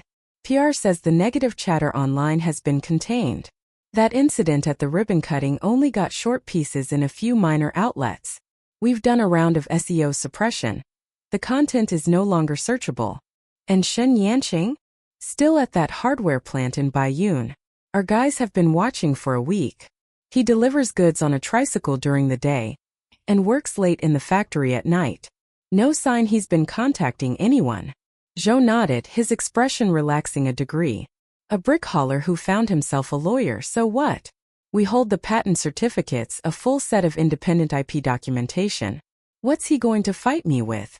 But Director Lin said. Lin Wei's the nervous type. Don't listen to her. Zhou cut him off, his tone sharp, but he quickly reined it in. The roadshow is what matters. After Shanghai and Shenzhen comes the bell. Once we're listed with 4 billion in the bank, what's there to fear from some brick hauler? He clapped his assistant's shoulder, put his smile back on, and turned to the next cluster of waiting investors. Days later, OceanCore's final roadshow stop concluded, and the subscription multiple exceeded expectations. The offering price was set at 16.80, planning to raise 4.2 billion. At the internal victory party, Zhou Hailu popped champagne. Standing beneath the Italian crystal chandelier in his office, he raised his glass to the entire company. Next week, we ring the bell. Let's witness it together. In the crowd, Lin Wei held a champagne flute and smiled appropriately. But her fingers kept twisting the diamond ring on her finger, round and round. There was a thorn lodged in her mind. It wasn't Fang Jingyu's business card. It wasn't Shen Yanqing's see you in court. It was the look Shen had given her at the Cha Chan Tung. No anger, no accusation, not even hatred. Just calm. A calm of someone who had already seen the ending, and no longer needed to waste a single emotion on it. That scared her more than rage ever could. 1 week later. The Star Market Listing Hall. A massive curved screen scrolled real-time quotes for newly listed companies. At the center of the hall stood a brass bell, gleaming all over. Zhou Hailu stood before it in a dark blue bespoke suit, a burgundy celebratory tie. Lin Wei was on his arm, in a white gown with ruby earrings, her smile immaculate. At 9:30 a.m. the MC counted down. Zhou raised the red silk-wrapped mallet and struck the bell with force. The resonant chime echoed through the high-ceilinged hall.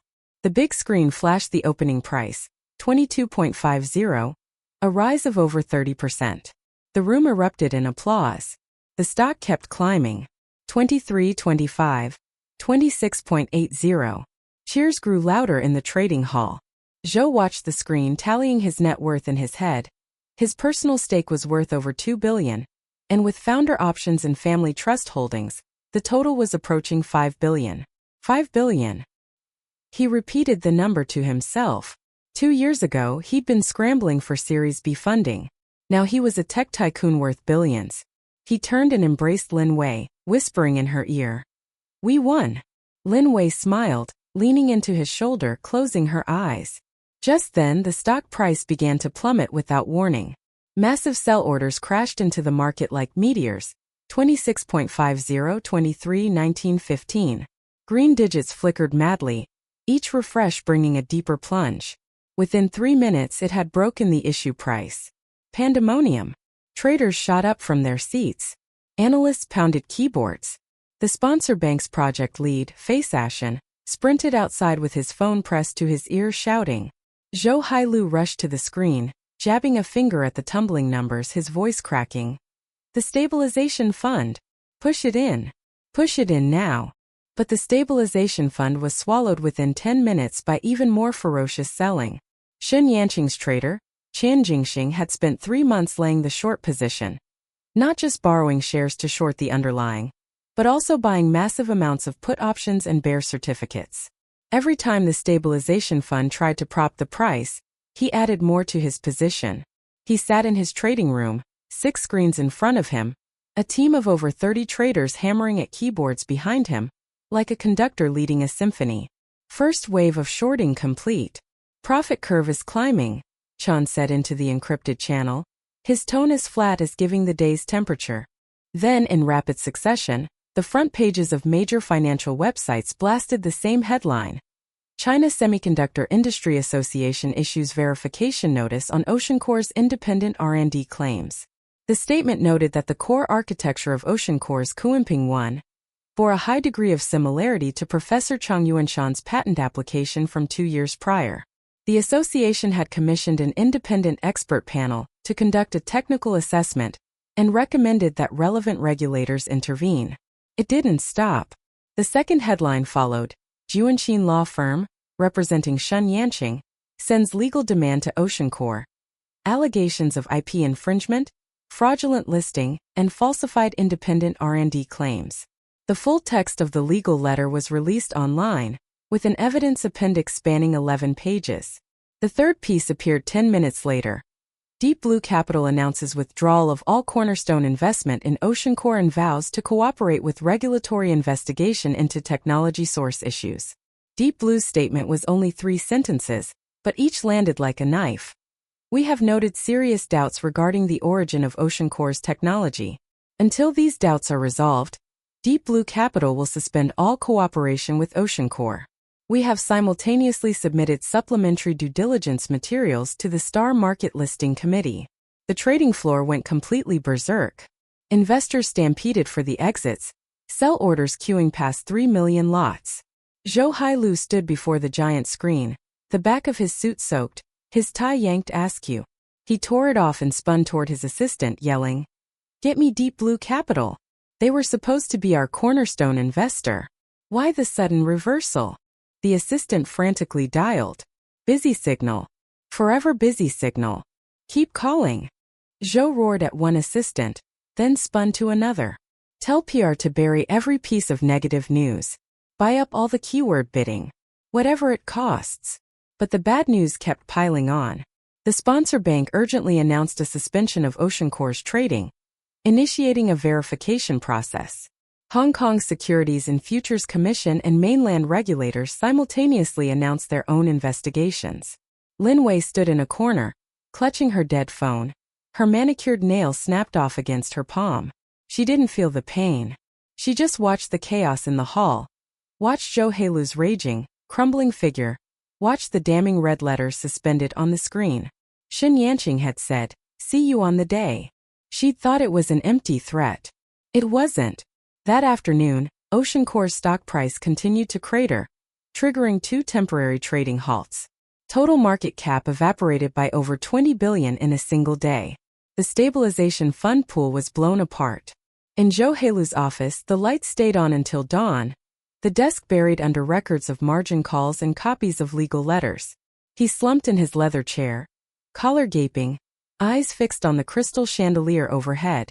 That chandelier had cost nearly 1,000,000 yuan. Every visiting investor had been awed by it. Now, staring at those glittering glass petals, he suddenly saw them as 100 mocking eyes. Mr. Zhou, his assistant pushed through the door, her voice thin. Someone from Deep Blue Capital is here. Who? They say it's Deep Blue Capital's real controller. He wants to see you. He's downstairs. Zhou Hailu bolted upright. Deep Blue Capital's real controller. The industry had never known who was behind it. Only that the fund had deep pockets, kept a low profile, and was shielded behind layers of offshore structures. He'd exhausted every connection trying to uncover the owner. Now the man was delivering himself to his door. Only one thought filled Zhou's mind. He had to convince this person to reverse the withdrawal. Deep Blue was the second largest cornerstone investor.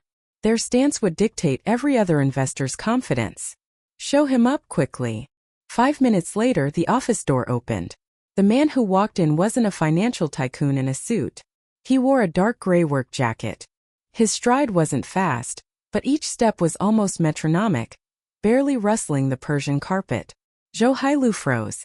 Shun Yanqing stopped in front of the desk and placed a pair of canvas gloves with worn-out holes on the corner. The gloves were still dusted with shavings from the punch press. Then he lifted his head, looked at Zhou Hailu, and the corner of his mouth lifted in the faintest of curves. Long time no see, Mr. Zhou. Zhou shot up from his chair and staggered back 2 steps, his hip hitting the windowsill. Behind him, the Pearl River nightscape spread out, the Canton Tower's lights shifting colors in the distance. But he had no mind for the view. He stared at Shun Yanqing, his lips working before he could choke out a sound. How did you get in? Security. I came in Deep Blue Capital's car. Security knows that car. Deep Blue Capital. Zhou's voice died in his throat. He looked down at the gloves on the desk, then back up at Shun's face. That face was leaner than 2 years ago, cheekbones sharper, jaw thinner. But the eyes hadn't changed, sharp, resolute like a tempered blade. The same eyes that had grilled him in the boardroom 2 years ago. The same eyes that had glanced back at him from the lab door. But now there was an added layer in them. Not hatred, not rage. A higher order calm. The calm of someone who had already seen the endgame. You're Deep Blue's founder. Shun fished the solid gold lighter from his pocket and spun it once through his fingers. Ding, a flicker of flame. He pocketed it and put his hands back in his pockets. During your roadshow you said Deep Blue Capital has vision, and you looked forward to deep cooperation. Well, here's the cooperation. Zhou's legs gave out. He collapsed back into his chair, brain blank, ears roaring. Deep Blue Capital, the 20 billion yuan Deep Blue Capital. The man standing in front of him was the former partner he'd crushed into the dirt 2 years ago. The man he thought would never rise again. This face, this dismissed employee, he'd humiliated in front of the crowd at his proudest ribbon cutting. This brick hauler was Deep Blue's real controller. He suddenly remembered the investor's question at the roadshow. Who is Kuimping One's core architect? He remembered his own answer. He remembered Deep Blue Capital's 100 million quota, sitting second on the cornerstone investor list. He remembered his assistant telling him a week ago that Xin Yanqing is still hauling deliveries on a tricycle at the hardware plant. He understood it all now. Deep Blue hadn't come to carry his sedan chair. Deep Blue had come to dig his grave. Are you insane? Zhou's voice rocketed up, shrill and unrecognizable. A 20 billion fund. Where did you get it? 2 years ago you were in prison. Where did the money come from? Chip architectures sell. Shin's tone was flat. The one you stole 2 years ago was worth about 2 billion. But I have more than one. The Bishi architecture you stole was an early version I did under Professor Cheng's guidance. Energy efficiency was decent, but power consumption was too high and layout density wasn't enough. Over the past 2 years, I tore it down and rebuilt it from scratch, redesigned the entire gate-level circuitry of the compute and memory unit. The new Bishi one, the one you saw at the ribbon cutting, has 60% higher energy efficiency than Kuimping one, a die area a third smaller, and latency cut in half. He pulled the silver chip from his pocket and set it on the desk. The movement was neither light nor heavy, the chip landing on the rosewood desktop with a faint, crisp sound. The prototype verification data for this chip passed the independent testing of the Academy of Sciences Institute of Computing Technology this morning. The test report will be public this afternoon.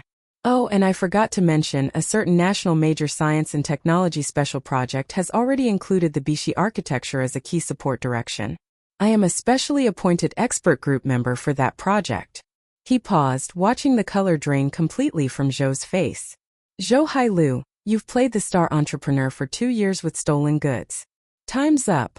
Zhou slumped in his chair, ashen as a corpse. His lips were trembling, his fingers trembling, even his knees trembling. He wanted to stand and fight back, but his legs were filled with lead. He wanted to say something to regain a sliver of ground, but his brain was as blank as a formatted hard drive. All the lies, all the disguises, the painstakingly built myth of independent innovation. In this office, Shun Yanqing had shattered them all with a few sentences. The only thing he could do was sit frozen, watching that silver chip glint coldly on the rosewood desk. Shun Yanqing said nothing more. He picked up his gloves from the corner of the desk, turned and walked out. The corridor was long. His footsteps were muffled by the carpet, but each step landed with absolute steadiness. Zhou Heilu's assistant was still in the hallway, phone lit, screen showing an email just received. Deep Blue Capital formally notifying the withdrawal of all cornerstone investment. She watched Shun Yanqing walk past her, the hem of his work jacket lifting a faint breeze. She opened her mouth, but nothing came out. In central Hong Kong, inside Deep Blue Capital's trading room, Chen Jingxing was directing the second wave of short selling. On his 6 screens, Ocean Core's stock price curve was plummeting like a flat-lined EKG. He picked up his phone and messaged Shun Yanqing. The fish is in the net. Second wave done, unrealized profit over 1 billion. Shall I keep going? A few seconds later the reply came, stop. Leave the rest to the regulators. Chen Jingxing smiled and put down his phone. Behind him, his traders began closing positions, the keystrokes fading from a downpour to a drizzle, then to silence. Chan leaned back in his chair, looking at the horrifying green waterfall on the screen and said quietly, Mr. Qingtan, you are the most ruthless man I've ever met. He paused, then added, and the most clear-headed. A week later, the China Securities Regulatory Commission and the Shanghai Stock Exchange jointly announced Ocean Core Technology was under formal investigation for suspected fraudulent listing, intellectual property infringement, and falsified independent R&D claims. Zhou Heilu's personal assets were completely frozen. The sponsor bank was fined 500 million yuan, and the relevant sponsor representatives had their licenses revoked.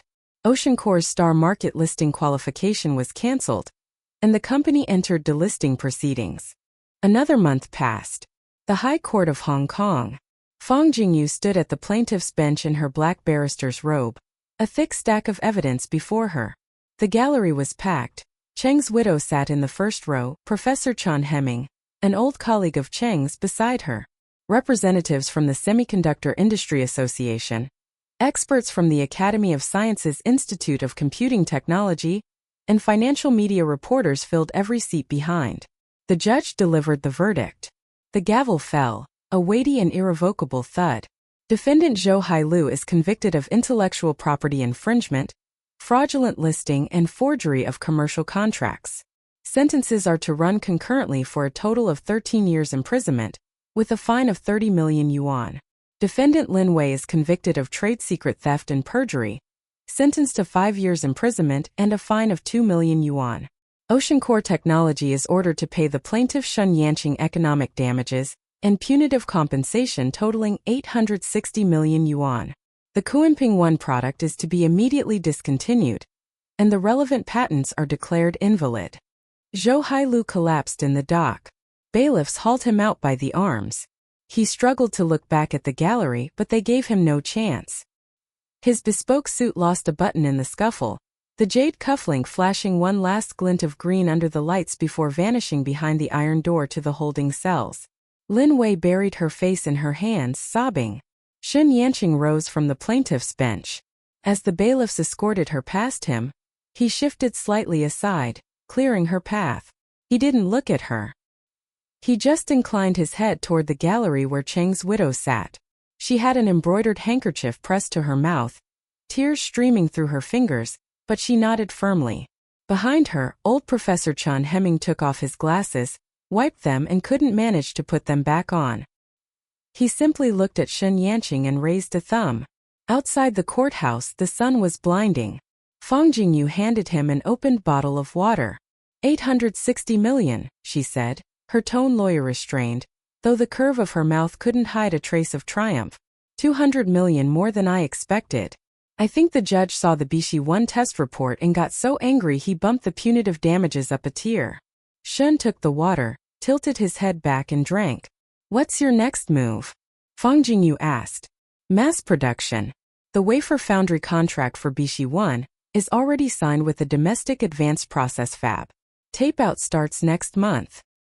He screwed the cap back on, his gaze resting on the traffic streaming down Queensway. Professor Cheng's greatest wish was to see this chip in mass production. He used to say no matter how good an architecture is, if it can't go from the lab to the production line, it's just a picture in a paper. And Deep Blue? Deep Blue Capital will keep investing in the semiconductor supply chain. Fang Zhongwen is already looking at the next target. Fang Jingyu nodded. She hesitated, adjusted her glasses. The lenses flashed in the sunlight, hiding the emotion in her eyes. But what she said was direct. My firm has signed a long-term cooperation agreement with Deep Blue. If you ever need a legal advisor, welcome aboard, Shen said. He glanced sideways at her, the curve of his mouth a few degrees warmer than usual. 2 months later, Deep Blue Semiconductor Company Limited was formally established, with its headquarters moved into a 6-story new building in Guangzhou Science City. Bishi 1's mass production tape-out was a success, with the first batch of chips delivered to multiple domestic AI server manufacturers. The Academy of Sciences Institute of Computing Technology and Deep Blue Semiconductor jointly released a draft national standard for next-generation compute-in-memory AI chips. On the same day, Shen Yanqing attended the International Semiconductor Summit as founder of Deep Blue Semiconductor, held in the exact same convention hall where, 2 years earlier, Zhou Hailu had held his press conference declaring, completely independent innovation. Shen stood under the spotlight in a charcoal gray suit, the Bishi 1 architecture diagram and efficiency curve on the massive screen behind him. Below the stage sat representatives of global chip giants, industry experts, investors, and over 100 media outlets. All the core technology of Bishi 1 stems from the 20-year research accumulation of my mentor, Professor Chang Yuanshan, and his team's years of relentless engineering realization. I am merely the one who continued walking the road my teacher could not finish. He paused. The screen behind him shifted to a photo, a black and white image of Professor Chang Yuanshan guiding students through circuit debugging in the lab. In the photo, the old man was bent over a microscope, a group of young engineers around him. Shen Yanqing stood at the far left, hair still long back then in a lab coat, smiling at the camera. Professor Chang often said, making chips is like making character. A chip, from design to tape-out, goes through the arrangement of hundreds of millions of transistors, the refinement of over 100 processes, and countless rounds of verification and correction. Cutting corners at any link, falsifying data anywhere, will leave irreparable defects in the final product. This is true for chips. It is true for people too. Shen's voice echoed through the silent hall. I spent 2 years proving those words. The hall was silent for a beat, then erupted into thunderous applause. Cheng's widow sat in the front row, both hands over her mouth, tears sliding silently over her hands. Beside her, Professor Chan Hemming wasn't wiping his own tears. He was clapping hard, harder than an old professor had any business clapping, the sound crisp and bright in the quiet hall. That evening, Shen Yanqing returned to the hardware plant. Fang Zhongwen had already moved Deep Blue's executive offices to Zhujiang New Town, but Shen still hadn't moved. Neither had Old Zhao. Old Zhao said he couldn't get used to a high-rise office. The factory was more comfortable. Shen parked in the yard and pushed the door open. Old Zhao was squatting by the door, feeding the cats. The yellow cat from months ago was now a mother of 3. The kittens tumbled around the yard, rolling end over end, one of them bumping into Shen's shoe in a fuzzy ball. Lawsuits won. You moving the factory or not? Old Zhao asked without looking up. Not moving. It's good here. Close to the urban village, cheap takeout. Old Zhao chuckled. He brushed cat food crumbs off his hands, stood up, and pulled a crumpled slip of paper from his pocket. Oh right. Someone came by today looking for you. I took his number down. Said something about a foundation. Shen took the paper. Old Zhao's crooked handwriting. Mr. Chen, Chang Yuanshan Research Fund, wants to discuss sponsorship. Is this Mr. Chen the one with all white hair, reading glasses, wears a Zhongshan suit? Yeah, talks really loud, full of energy. Shen smiled. It was Chen Hemming. After Chang Yuanshan's death, his widow had used the savings and royalties he left to set up a small bursary supporting underprivileged students in the microelectronics department. The money wasn't much and wouldn't last many years. Chen Hemming had been trying to expand it into a formal foundation. Now that Shen had the means, Chen Hemming had come knocking first. The old professor's efficiency outpaced his age.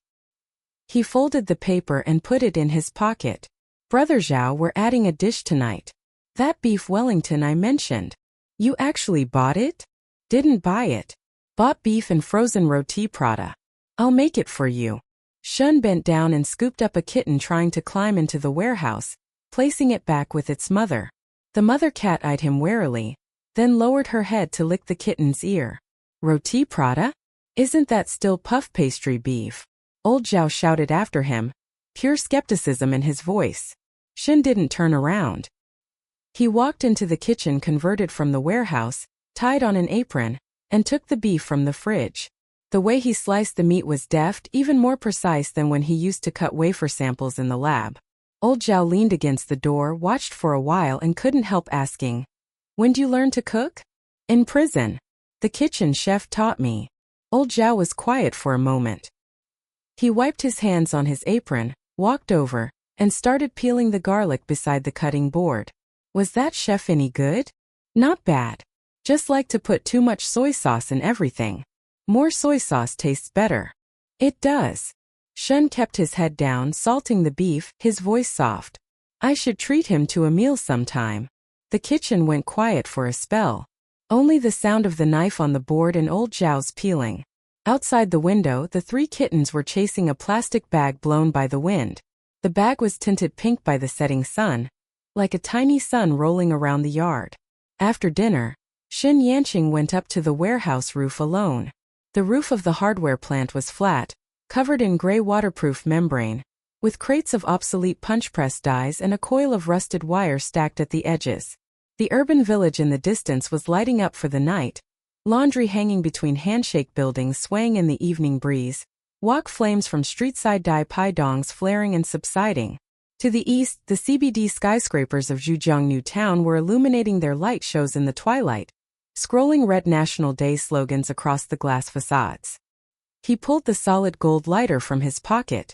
He'd bought it with his first consulting fee after getting out, architecture consulting for a Silicon Valley startup that didn't know his real identity, only that his code was cleaner than anyone else's. He'd sent part of the fee to Cheng's widow and used the rest to buy this lighter. For no other reason than to remind himself, the fire was still there. He flicked it a few times, watching the flame dance in the breeze. Then he pocketed it, pulled his phone from the other pocket, and dialed a number. It was picked up after 2 rings. Mom!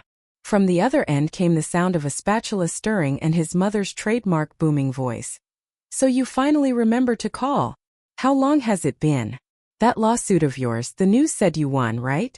Your Auntie Chung called me, said you? Mom, don't cry yet. I'm not crying. I'm cooking, the smoke's getting in my eyes. Several sniffs came through the line. Then the sound of the spatula being set down. When are you coming home? Your dad says he's going to pick you up at the station. Xin Yanqing was silent for a moment. After getting out of prison, he'd gone home once, stayed 2 days, and left again. His father was a retired high school physics teacher. His mother sold vegetables at the wet market. He'd never dared tell them he was hauling bricks at a construction site. He'd told them he was a technician at an electronics factory in Guangzhou, with meals and lodging provided. His mother had believed him. Or pretended to. Next week. I'll wrap things up here and come home. You said it. No more pushing it off. His mother's voice went up again, but there was unmistakable joy in it. Your dad's gone to the market to buy lamb. Says he's making you lamb pilaf tomorrow. I'm not back till next week. Why's he making pilaf tomorrow? He just misses you, wants an excuse to eat something good. Let him be. Shen Yanqing smiled. His mother prattled on. The new subway station at the neighborhood entrance, the neighbor's daughter getting into grad school, the roses on the balcony blooming with 3 flowers. He listened quietly, the evening breeze musing his hair, which he didn't bother to fix. After hanging up, he stood on the rooftop a while longer. Then he turned and climbed down the iron ladder. Inside the warehouse, old Zhao was watching the evening news. On screen, the special report on OceanCore's fraudulent listing had reached the expert commentary segment. An economist was soberly analyzing regulatory gaps in the capital market. Old Zhao was engrossed, a cup of strong tea at his hand. You were on TV. No, wait, you weren't. But your chip was. Old Zhao pointed at the screen. Shin glanced over. The broadcast had cut to footage from the Bishi 1 launch, his face flashing past the camera for a split second before a 3D animated rotation of the chip took over. He didn't comment, just sat down on his camp bed and opened his laptop. Zhou, his new R&D partner recruited from the Academy of Sciences, had sent an encrypted email. The attachment was the preliminary architecture proposal for Bishi 2, a next-generation multimodal AI inference chip based on the compute-in-memory architecture. The email body was a single line. Brother Shun, here's the 5th-generation architecture sketch. Let me know if the direction is right. If it's okay, I'll start module simulation next week. The 5th generation, they'd already mapped out to the 5th generation while Bishi 1 was entering mass production. Shun's team shared a conviction. In the chip industry, standing still was moving backward. Shun reviewed the architecture sketch and replied with 4 words. Direction is right. Start. Then he opened another email. It was from Chan Jingxing.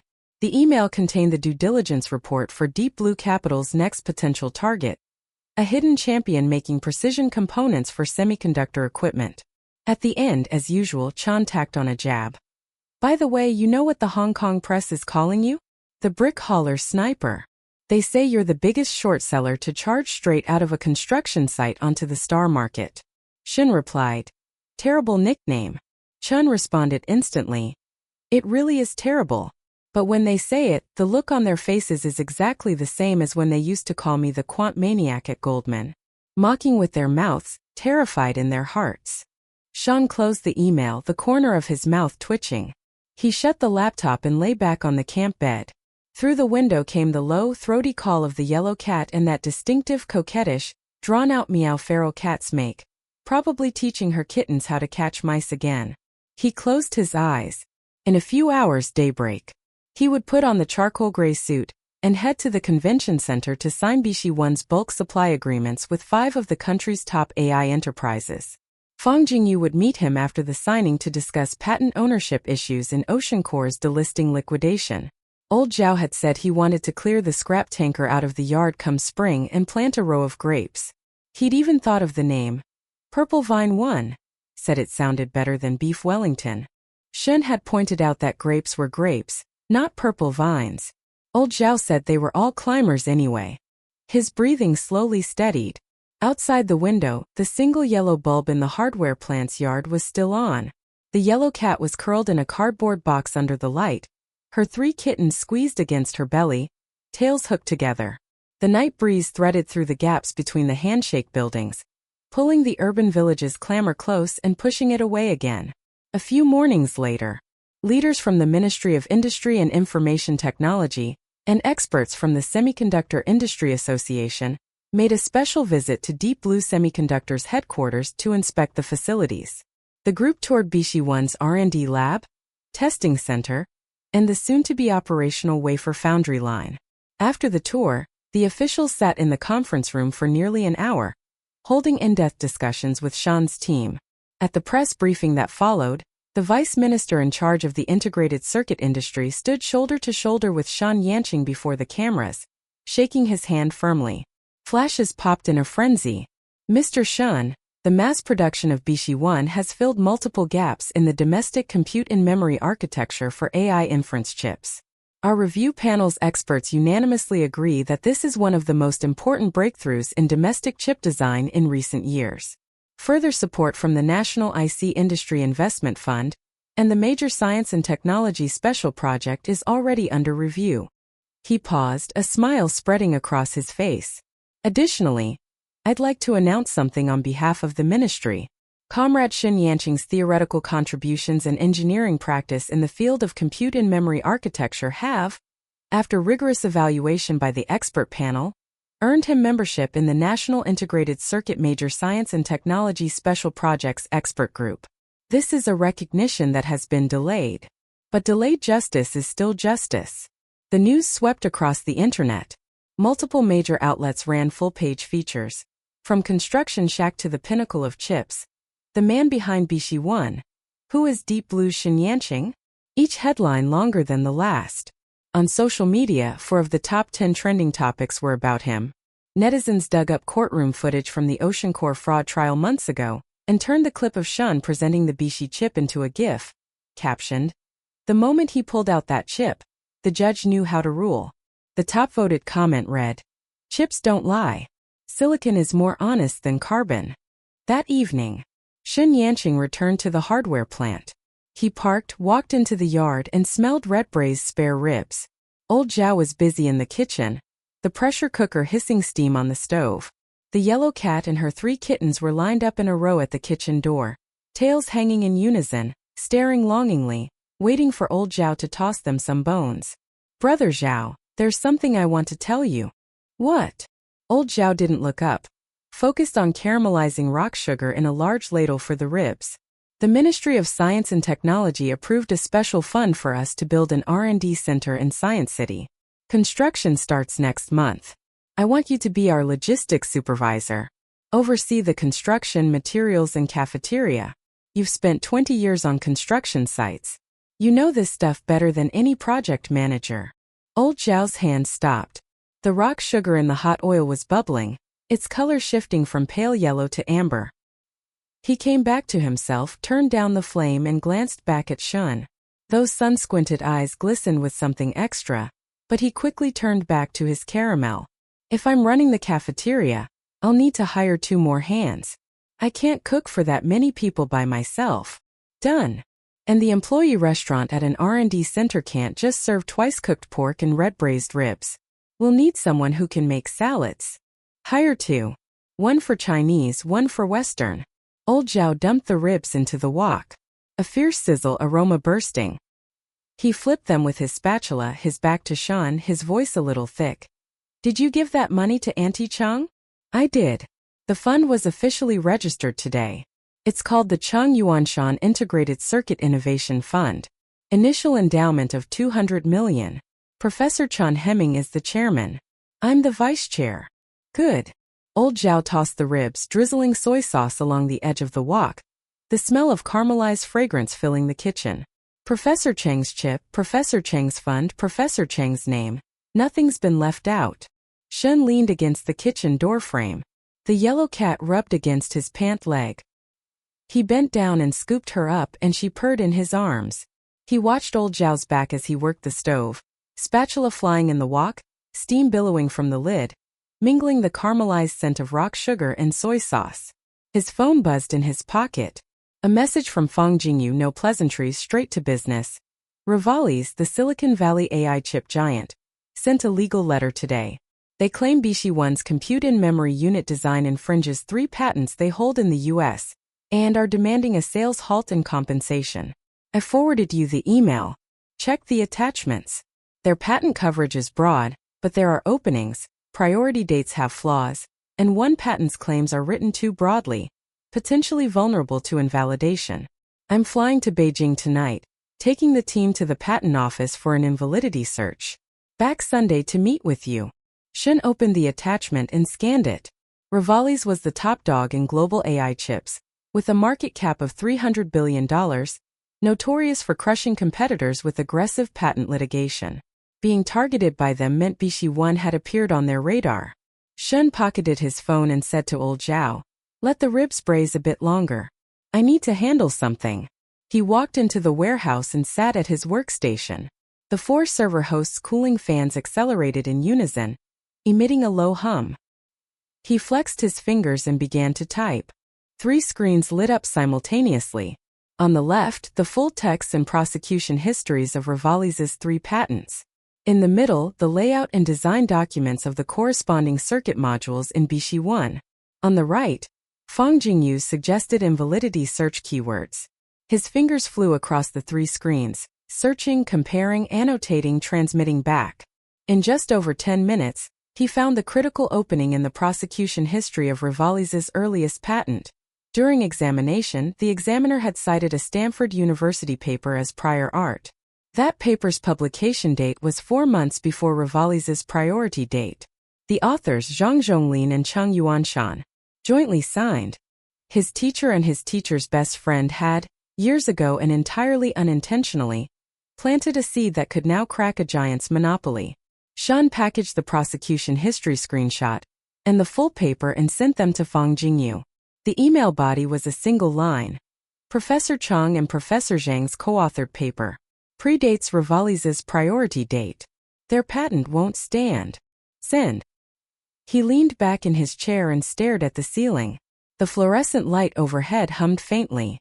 From outside the window came old Zhao's booming voice. Ribs are ready. Come out and carry the dishes. Little Fang said she's coming over tonight. Set an extra place. Shun stood and pushed open the door. The evening breeze hit him, carrying the crispness of early autumn and the distant sweet scent of osmanthus. The yard was brightly lit. The newly poured concrete floor was smooth and level. Old Zhao's parking lines holding 2 battered minivans and a new pickup truck. A row of newly planted crepe myrtle saplings lined the wall, still a year away from blooming. Under the grape, no wisteria trellis, the 3 kittens tumbled together, chasing a strip of red silk they dragged in from somewhere. The red silk bore a few gilded characters. Kuimping. Probably torn from a flower basket at the ribbon cutting months ago, blown across countless streets, finally ending up in this yard, turned into a toy for 3 cats. Shun bent down and tugged the ribbon from the kitten's tiny claws. The kitten meowed in protest and lunged for it again. He lifted it up, looked at the characters in the light. The corner of his mouth lifted. Then he crumpled it into a ball and tossed it in the trash. The sound of a car pulling up came from the gate. Fang Jingyu stepped out of a black business van, holding 2 iced lemon teas. She handed one to Shun, the straw already punched in. I went over the invalidity search plan on the ride over. I'm back in Guangzhou Sunday. I'll meet you Monday. She adjusted her glasses. Are the ribs ready? I'm starving. They're ready. Brother Zhao's specialty. Then ribs first. Fang Jingyu shrugged off her suit jacket and draped it over her arm, revealing a simple white blouse. She headed toward the kitchen, her canvas shoes making almost no sound on the cement. Shin followed. At the kitchen door he turned and looked back. The shadows of the crepe myrtle saplings swayed in the breeze. The yellow cat dozed on the wall, tail drooping and swinging lazily. The brightly lit yard of the hardware plant was encircled by night, like an island forgotten by time.